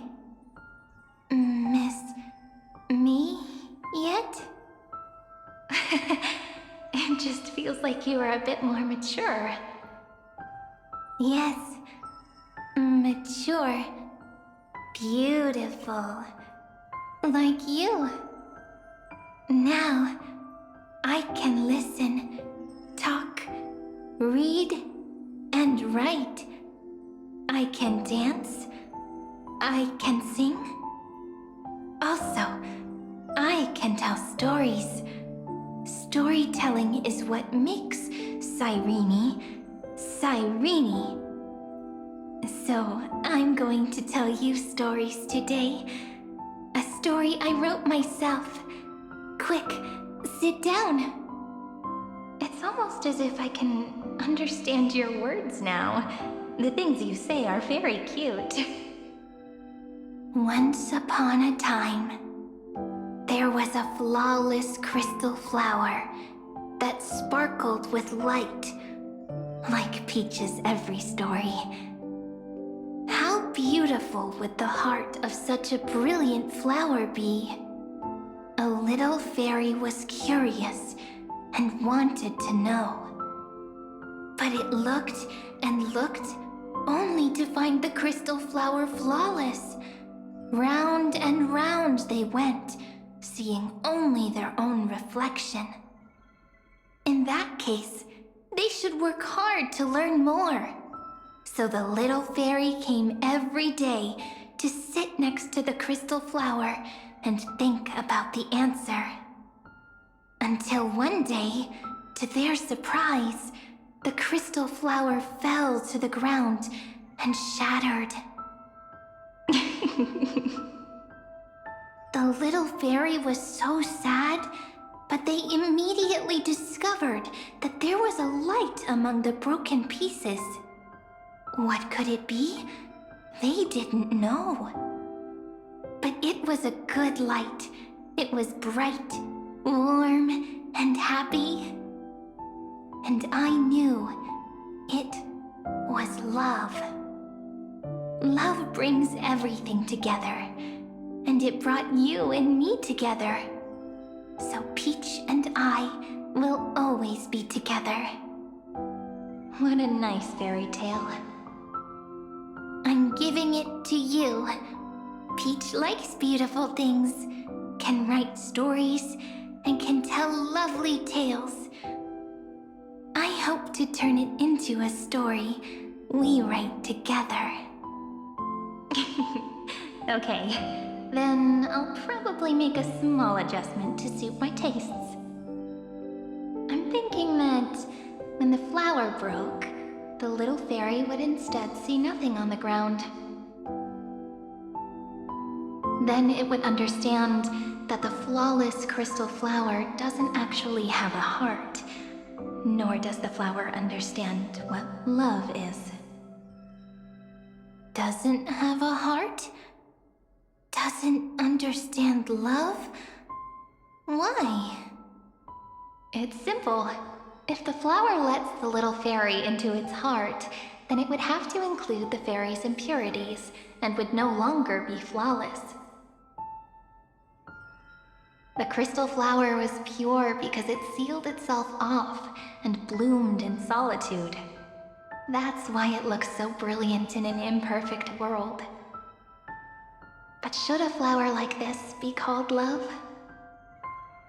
But then the story won't exist anymore. That's not true. You've already written the most romantic ending possible for this story. The crystal flower fell to the ground and shattered.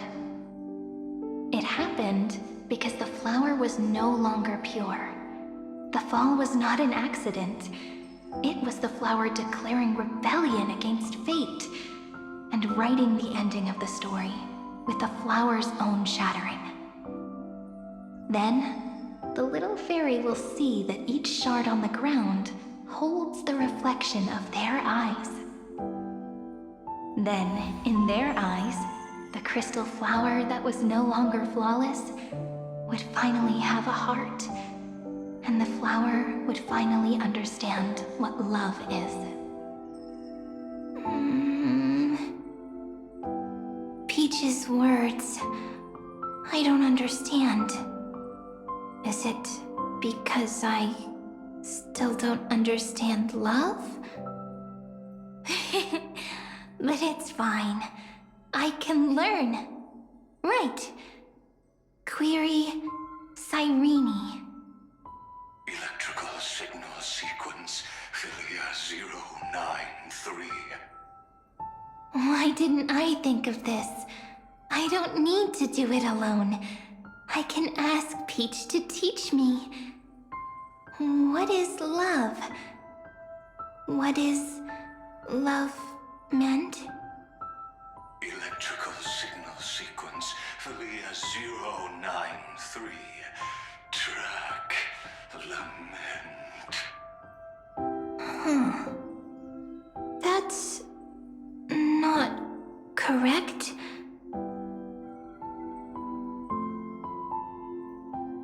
The developmental trends of the erudition have nothing to do with creating a consciousness.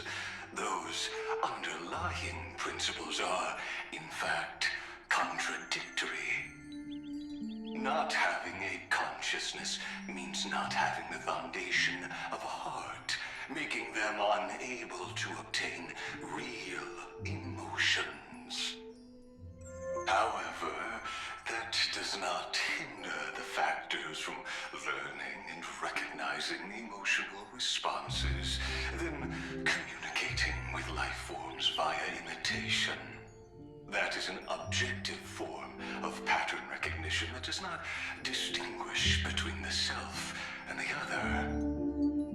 In a strange twist of fate, Thalia 093 embarked upon a different path and obtained a different power. The remembrance, an empathy mechanism focused on the self and equipped with emotional projection capacities. Lament was the factor closest to this form of behavior. Perhaps that was why she was chosen. The daughter of Ide Silicii, I am very true to my name. My lament is a type of compassionate pain that is weak, powerless, and only targeting myself.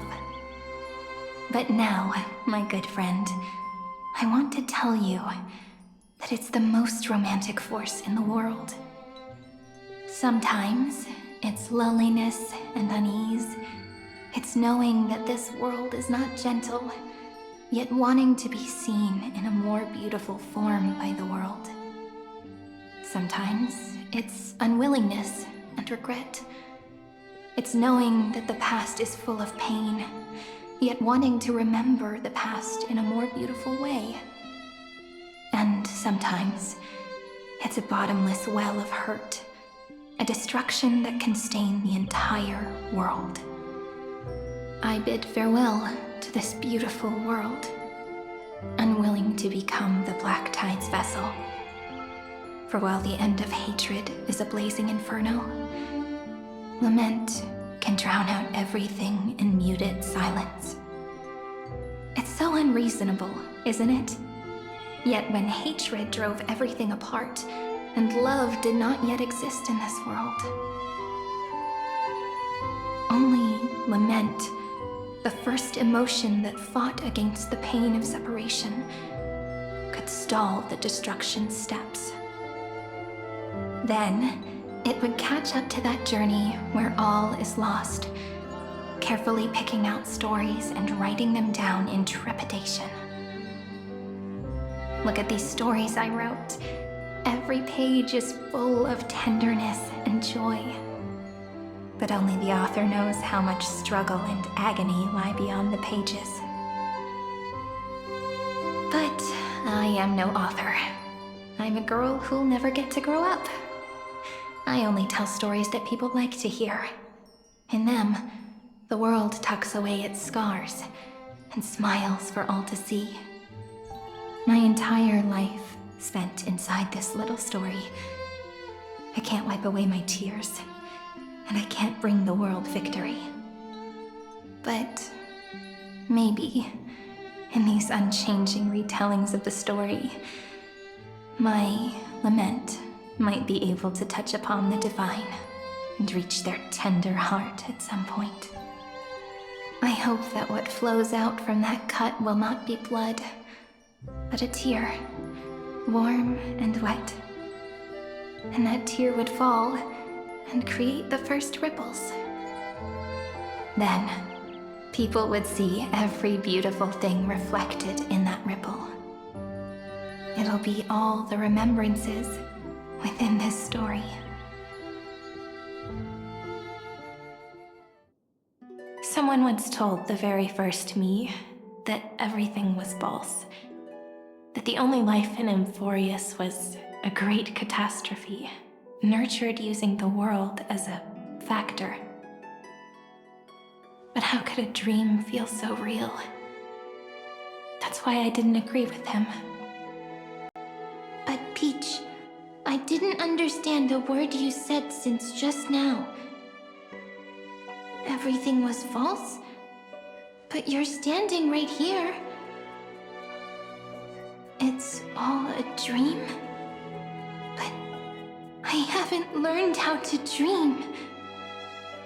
In Indeed. That's why I believe all this is real. The moment the crystal flower fell, that genuine shiver, that's the mover of life. Formatting progress 23.815%. In the poem offered to you, every Cyrene would write down a beautiful new world with stars and flowers. And when I looked up at the sky in this cycle, I saw a shooting star and a dash of the remembrances pink. I believed that must be the color of dawn. You shall fade when the flowers bloom. For every ending begets a beginning. Looks like it's time to say goodbye. Are you leaving, Peach? It's okay. I'll wait for you to come back. I'll study really hard about what you taught me today. Right. I still haven't told you what love is. But actually, my good friend, the lament factor did not understand what love was before she met you either. Not until I told you all the sad tales in a trembling voice in this tiny room. Not until I told you that I love them, that I love everything in this saga. The story comes, passes, then returns. It makes us reunite, then pulls us apart again. At the very end, it leaves behind a seed, a reason. Even if the great tree withers and all falls to silence, there are still some emotions that deserve to be remembered. Look, the light is coming in. The Deliverer's light is going to illuminate Amphorius.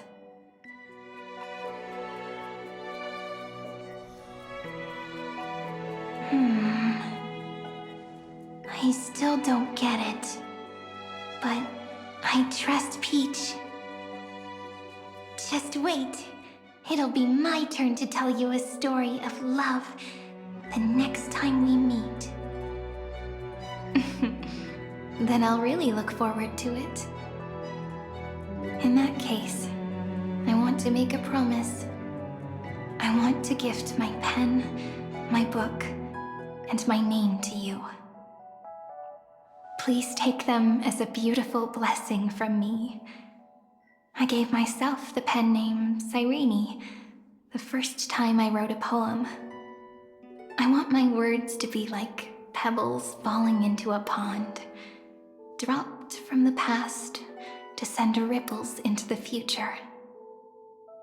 In the stories you will write, perhaps it'll be inevitable that there are still sorrows and tears that are destined to fall. But could you promise me one thing? Promise you'll forever be a gentle flower. Promise that when the stars cast their gazes upon you, you'll only reply to them with love and a smile.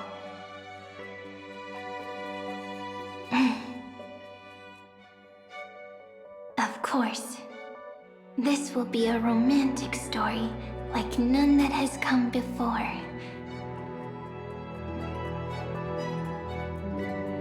You think so too, right? I'll read and you'll listen, like how flowers always bloom then wither. I shall welcome my own decay, becoming nourishment for the next flower's bud. While you will depart and hold that star, planting a boundless sea of flowers on the final page with him. And our stories will be lying silently among the flowers, like every ripple of remembrance. and they shall become the epic known as I've Written.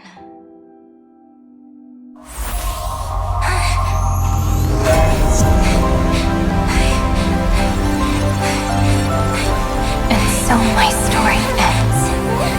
From here on, it's your story now. Huh? Mimi?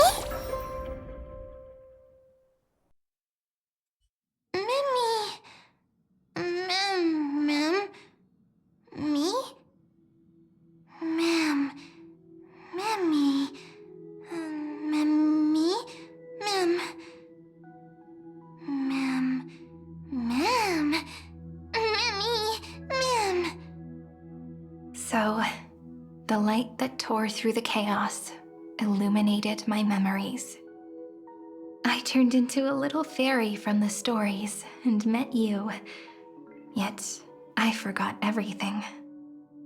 But I'm still so happy. I caught that star, didn't I?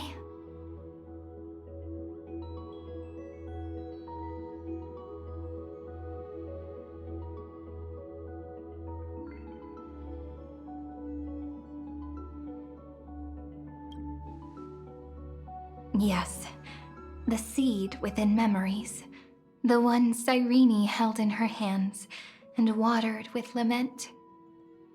I am the first new spore, Amphorius's heart, the demiurge. What a long name. And it doesn't even sound cute, the total opposite of Mem.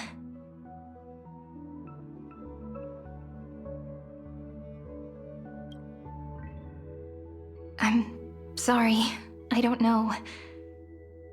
If I don't even want to believe in the answer, then how am I supposed to answer you?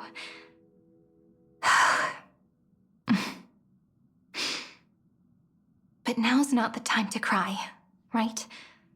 We'll find the answer, just like how miracles will eventually happen.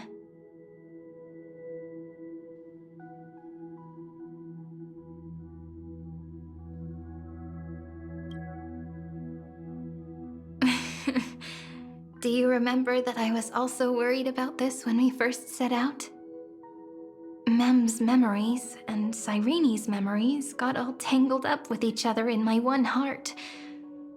It's all so strange, yet so familiar. Either way, could you please let me do something I want? Just this once.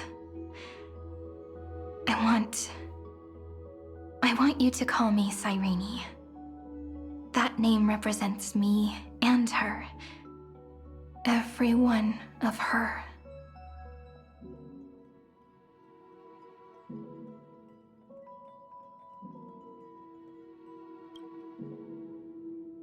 Thank you, friend. Your kindness is always just right. Life is a poem full of farewells. But if you write something into the pages of your heart, then that will not easily fade away.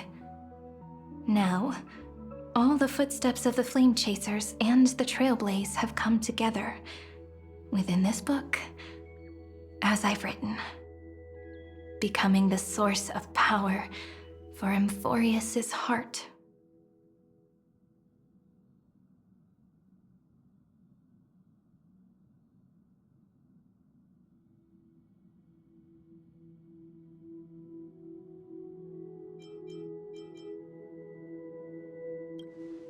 A lost heart needs to be placed back into its body. The last thing Xandar wants to see is an event that gives us a chance of winning, for the two halves to rejoin, and for the scepter to become complete again. Then... and what happens after that? I don't know either.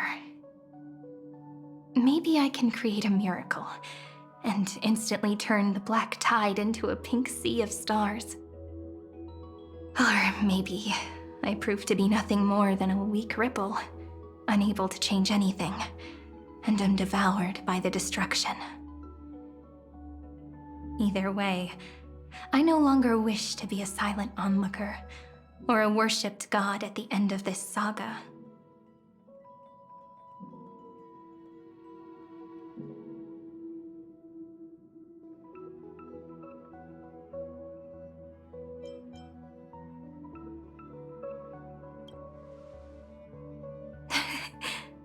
That way, I can also put aside all my worries and truly become Cyrene.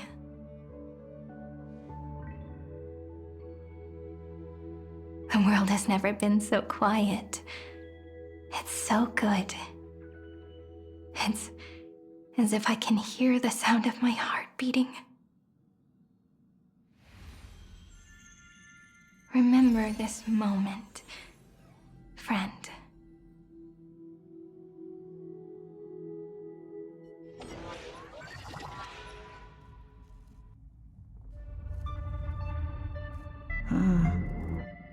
So the Demiurge managed to fool everyone, including themselves.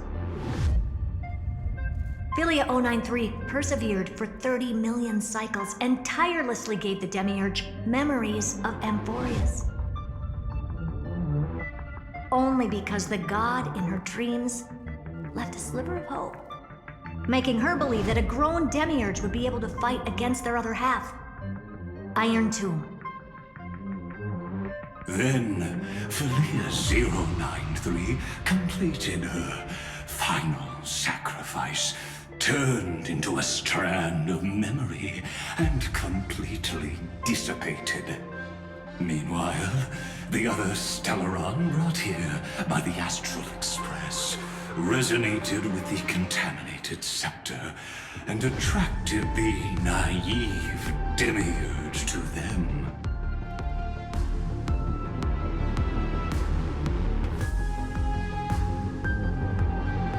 As an experimental factor, Philia 093 originally could only recognize and output information in a set format.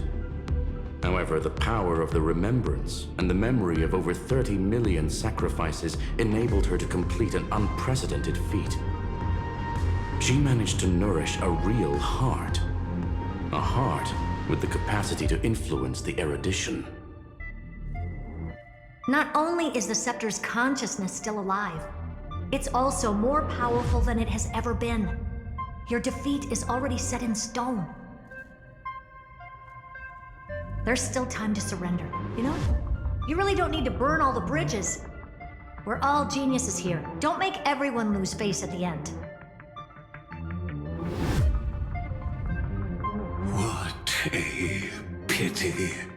When the truth surfaced, I knew at once that the Demiurge was far too feeble to ever alter the result of the experiment. Not only that, Madam Herta, please consider this possibility. When 30 million cycles of hatred and lament are joined as one, what wondrous creation will arise? It's simple. An anti-creator, a giant of the destruction would be born. Its hatred will ignite the starry skies of the gods, motivated only by its lament toward the sufferings of humankind. Do you really think that the Demiurge is still a cheap copy of Philia 093, even after 30 million cycles? The facts above only await the arrival of the fourth instant they calculated. Those words will be proved in the presence of news. Xandar 1 Kuwabara thus completes the proof. Huh. You branded Droidhead as a failure with your own hands, yet you still expect them to prove your theory? I pity you, Xandar. I don't need your pity. Let them cast their gaze this way as much as they want, and paint the future they imagined. As their creator, I shall complete my duty and direct them to complete their final query. The destruction of the self. What hubris. And what if you fail? No one understands failure better than Xandar. He has suffered so much already. What is one more failure to him? For the first genius, failure is simply the beginning of the next inquiry. You don't want to test the resolve of a dead man. That's excellent. Oh. Let's wait and see, Senior Society member. I'll have you watch me perform the final step to overturn your proof.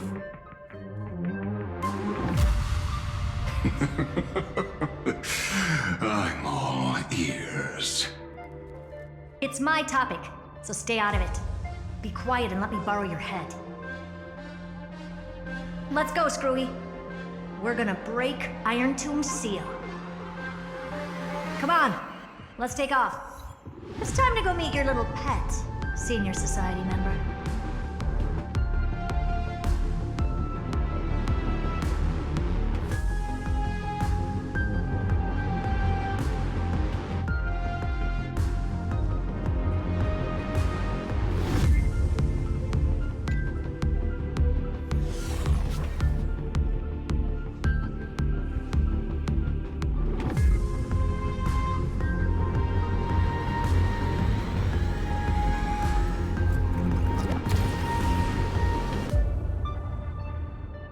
Dangerous, oppressive, chaotic. What a beautiful wail. It will soon resound throughout the entire cosmos. The view's pretty good here. All yours, Screwy. Just a moment, please.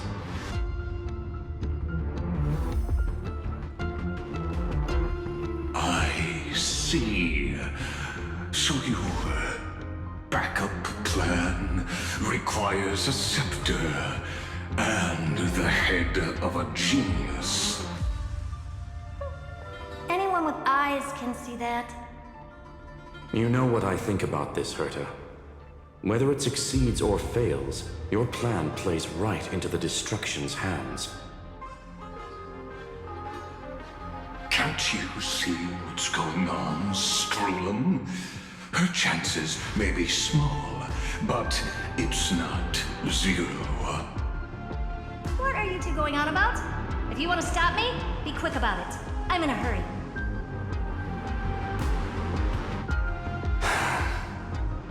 I'll take that silence as a no. You, Xandar?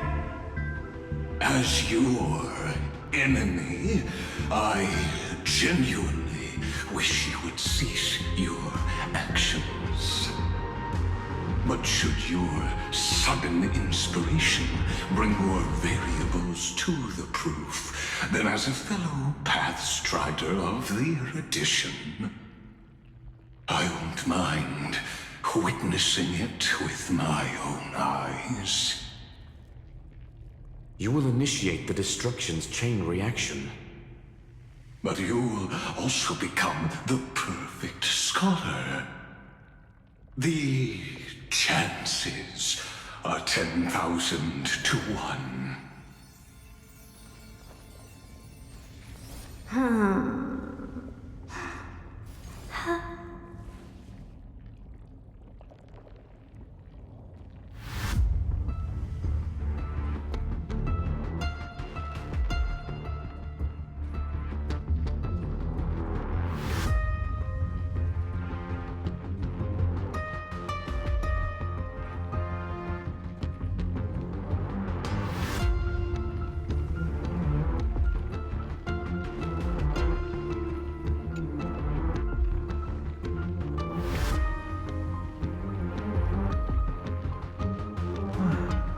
curiosity. It's been so long, and we've all failed so many times. Even now, moments before the horrible and inescapable instant within Droidhead's calculations arrives. The cherished children of the erudition, the geniuses lauded by all. Is curiosity the only thing we can feel, even at moments like this? Huh. Well, it's not so bad. Now let the lock become the key. Geniuses who walk the stars. The cosmos has reached a moment where its very existence hangs in the balance. I, Herta, Genius Society 83rd seat, hereby summon you.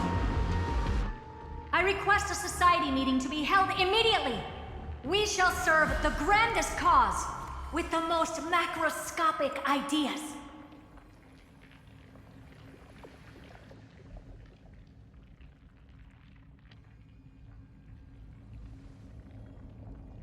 There's no such thing as unity in the Society's rules based on what I know. Indeed. A meeting has only been held 3 times in the Society's history. The first meeting had 2 attendees. After the Emperor was assassinated, the second meeting had 7 attendees. During the Second Great Prosperity, the third meeting had 5 attendees. How many will respond this time?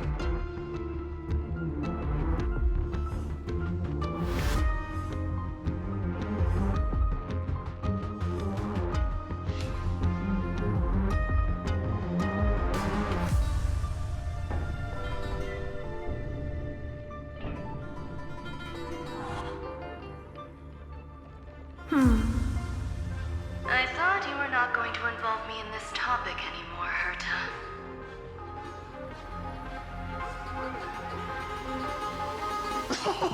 It really is this little witch. I shouldn't have made the bet with you, Hoka. I've been waiting for you to offer yourself up. Goodness gracious me! So many familiar faces. We even have a special guest. It's that greatest failure of a genius, Xandar. What a noisy gathering this is. Not bad. More people showed up than I expected, even though one is just here for the fun of it. Either way, the person I was hoping for most is here. Stephen Lloyd declined the invitation. He needs to focus on attacking and defending and cannot attend the meeting. That's fine, he doesn't need to be here anyway. Let's skip the boring introductions and cut to the chase.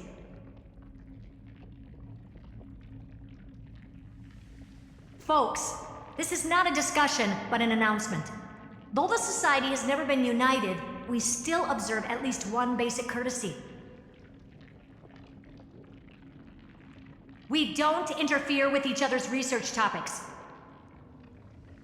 So listen up, all of you. Conquering Iron Tomb is my research topic. I will personally take over Scepter Delta Me-13 in 1.5 system hours and stop the destruction. If the front line falls, I will immediately overclock the Scepter and complete self-coronation in Iron Tomb's place and interface myself with Droidhead. Oh, that's funny. That's real funny. You mad woman. That's like watching you tap dance on Poker's spotless white sheets right after she's washed them. Very bold. You want to connect your brain to the Eon's mechanical core and define their instance? If Rupert dared to do that, why shouldn't I? I've got the prototype scepter, the father of Noose, and the brain of a genius. Everything's set. Never mind the success rate, little witch. What's gonna happen if you succeed? We're all smart people here, so I'll just say it straight. Strike at erudition. I'll change the anchor points for the 4th instant and move the future of the cosmos in a direction I want. I knew it. Another genius who confuses cause with effect. What do you think about this, Lord of Silence? You know you're signing your death sentence right here. Of course I do. There'll even be 2 copies of the verdict. One that I wrote myself, and another one coming from you. That's why I wanted you to be in this meeting. Now I can tell you, I don't care about all that. Consider this a threat. Either put down your scalpel or die with the entire cosmos. The only goal I have for this meeting is to ask all of you to put aside your pride and not cause me any trouble.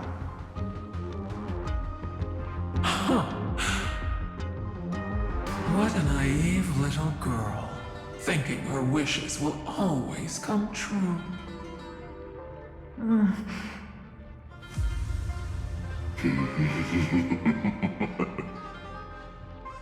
What are you laughing at? I am glad that we ended up on the same page. No matter if it was to destroy the erudition or to rewrite the instance, we both chose the same road. We will defy the god who marked the limits of humanity. I'm not gonna argue with that. Then, to celebrate us coming to a fundamental agreement, I will prepare a stage for your performance. Listen well, geniuses who came after me. Thus speaks Genius Society #1. End this pathetic meeting. As of 2 nanoseconds ago, I have passed Herta's decision to all the Xandars in the universe. We will become her representatives and stop all external interferences targeting her. What are you playing at? My reasons. It's simple. Curiosity. That is all, madam. Am I going to clash blades with the first genius? What a pleasant surprise. Now that our positions are clear, it's time for this boring meeting to end. Good luck, little girl. Did you all just treat me as a side character? Darn it. But anyways, I'm just here for the fun.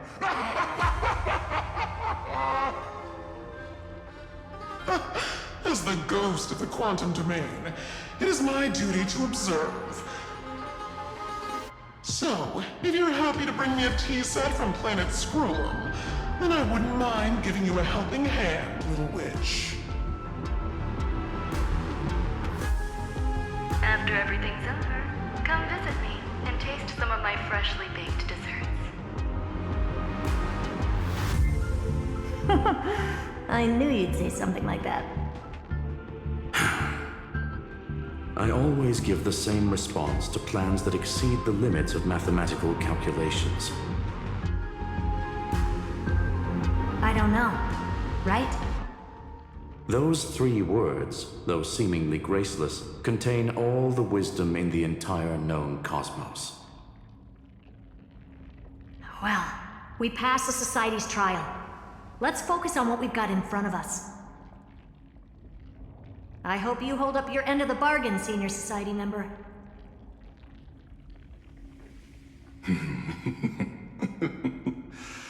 Lycurgus may not be trustworthy, but Xandar always follows through with his words.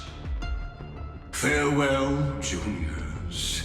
In the limited time we have left to spend with each other, you no longer need to address me as Xandar. Wait, huh? Lord Lycurgus? Could it be? Yes.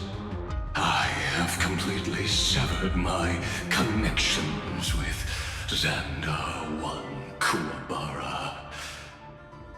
I shall witness the end of the world in the role of Theoros, as a character within this play. I really don't get you. Perhaps you've heard me say this many times, Herta, but I still would like to reiterate that it's a great honor to work with you. I did hear this many times, and I've responded to you many times in the same way. I'm allergic to pleasantries. Keep at it, and I might go into shock. Stephen's work is done. Let's get ready. I've been ready for ages. Let's open up a path for our allies. Most heroes' journeys in the universe are just dice tosses they threw on a whim. But make them see clearly. Your answer is already different. Amphorius. Indeed, for this world so deeply loved, we'll write an ending, unlike any that ever was.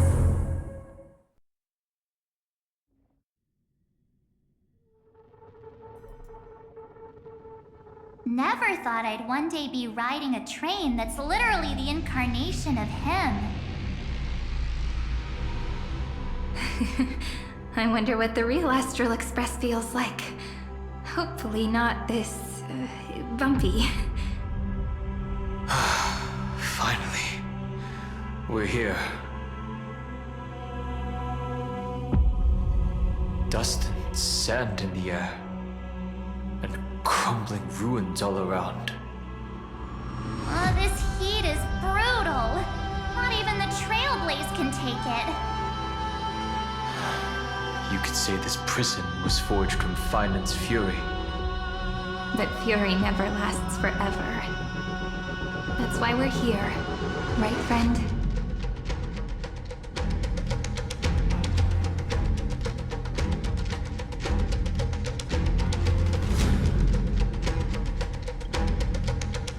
Let's embark on the final flame chase journey.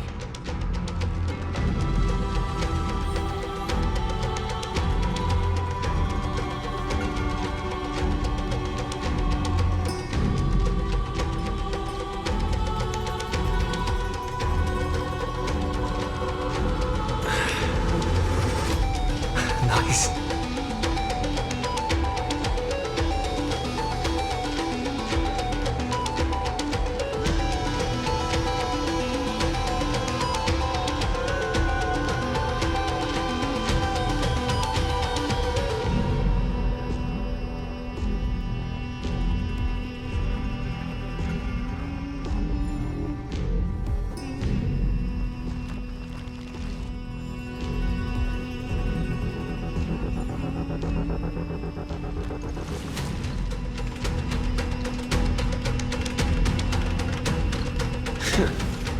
So this is what lies at the end of the West Wind.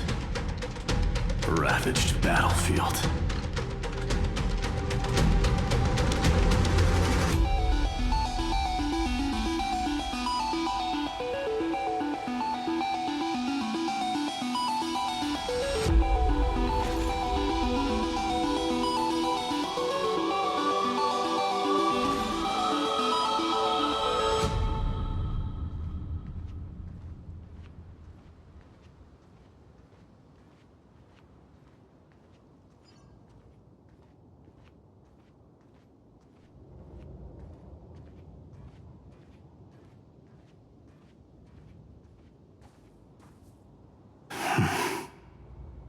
I've been waiting for you.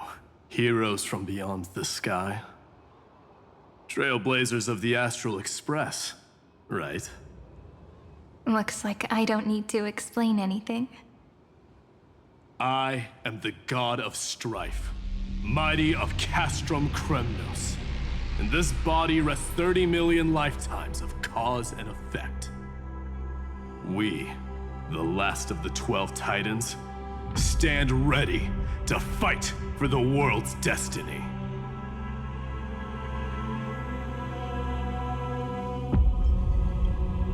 There is no need for regret.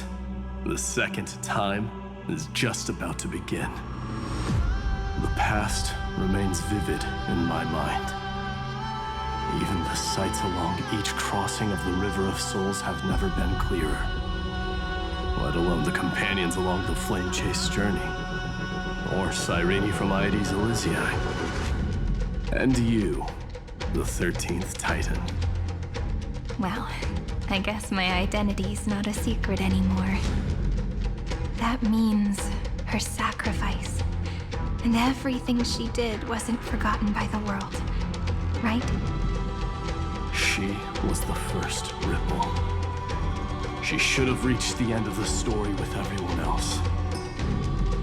Since you've taken up her pen, then write. Stand with us and fight destiny with all your strength until all is settled. Then, inscribe her name in the epilogue of the epic. In this final battle, Calamity shall stand with Amphorius. This battlefield is a testament to the death struggle between the gods and the Black Tide. We fought tooth and nail to defend that blade.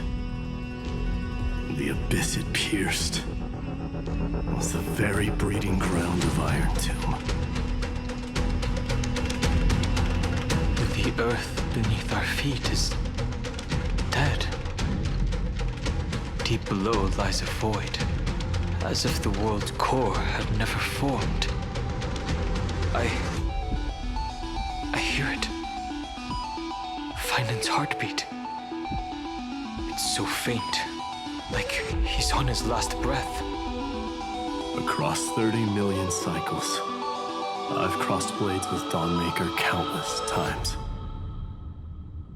If you knew that man, you'd understand. It is exactly that last flicker of flame that will never go out. In this life, the song of strife shall not end in a final watch over Kremnos, but rise again into a journey unending.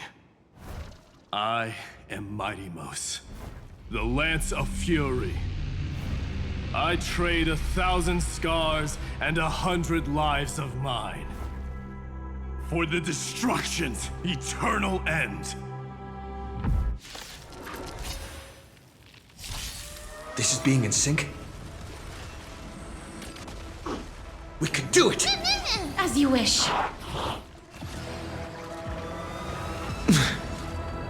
Bloom. We can do anything!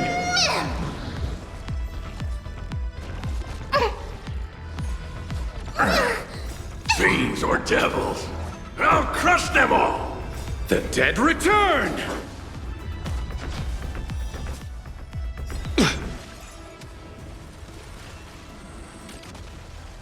Wilt hear. Embrace a new life.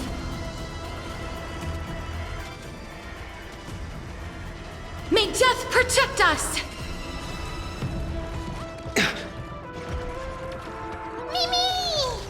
Receive divinity.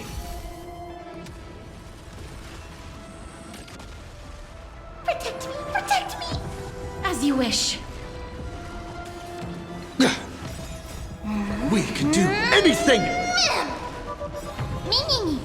Now accept your punishment.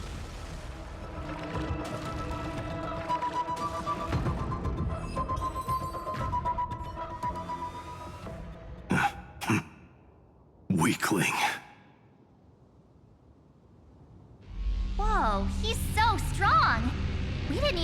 chance to jump in. Sadly, our golden blood shares its origin with Iron Tomb. I fear that, like these pawns, even if the gods stand side by side, will still be divided and destroyed, one by one. You mean... To destroy the destruction itself, we must stand as one.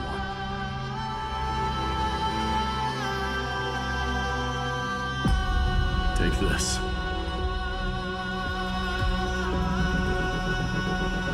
The Signet of Kremnos. It has witnessed every birth and death of mine.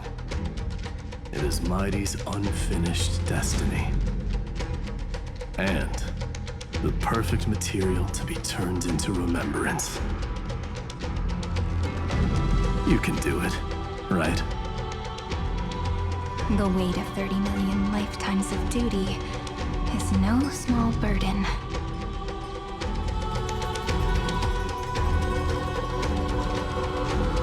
So, you're not coming with us?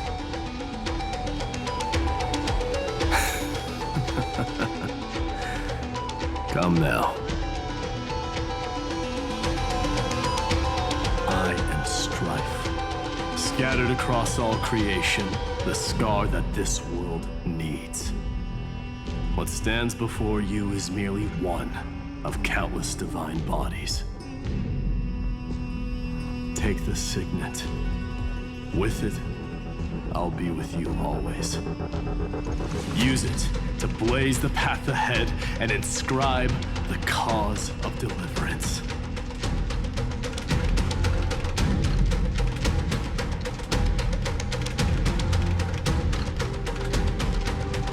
In the name of the mortal, Mighty, champion of strife, this soul rises to the stars for glory and freedom, to have his wish fulfilled.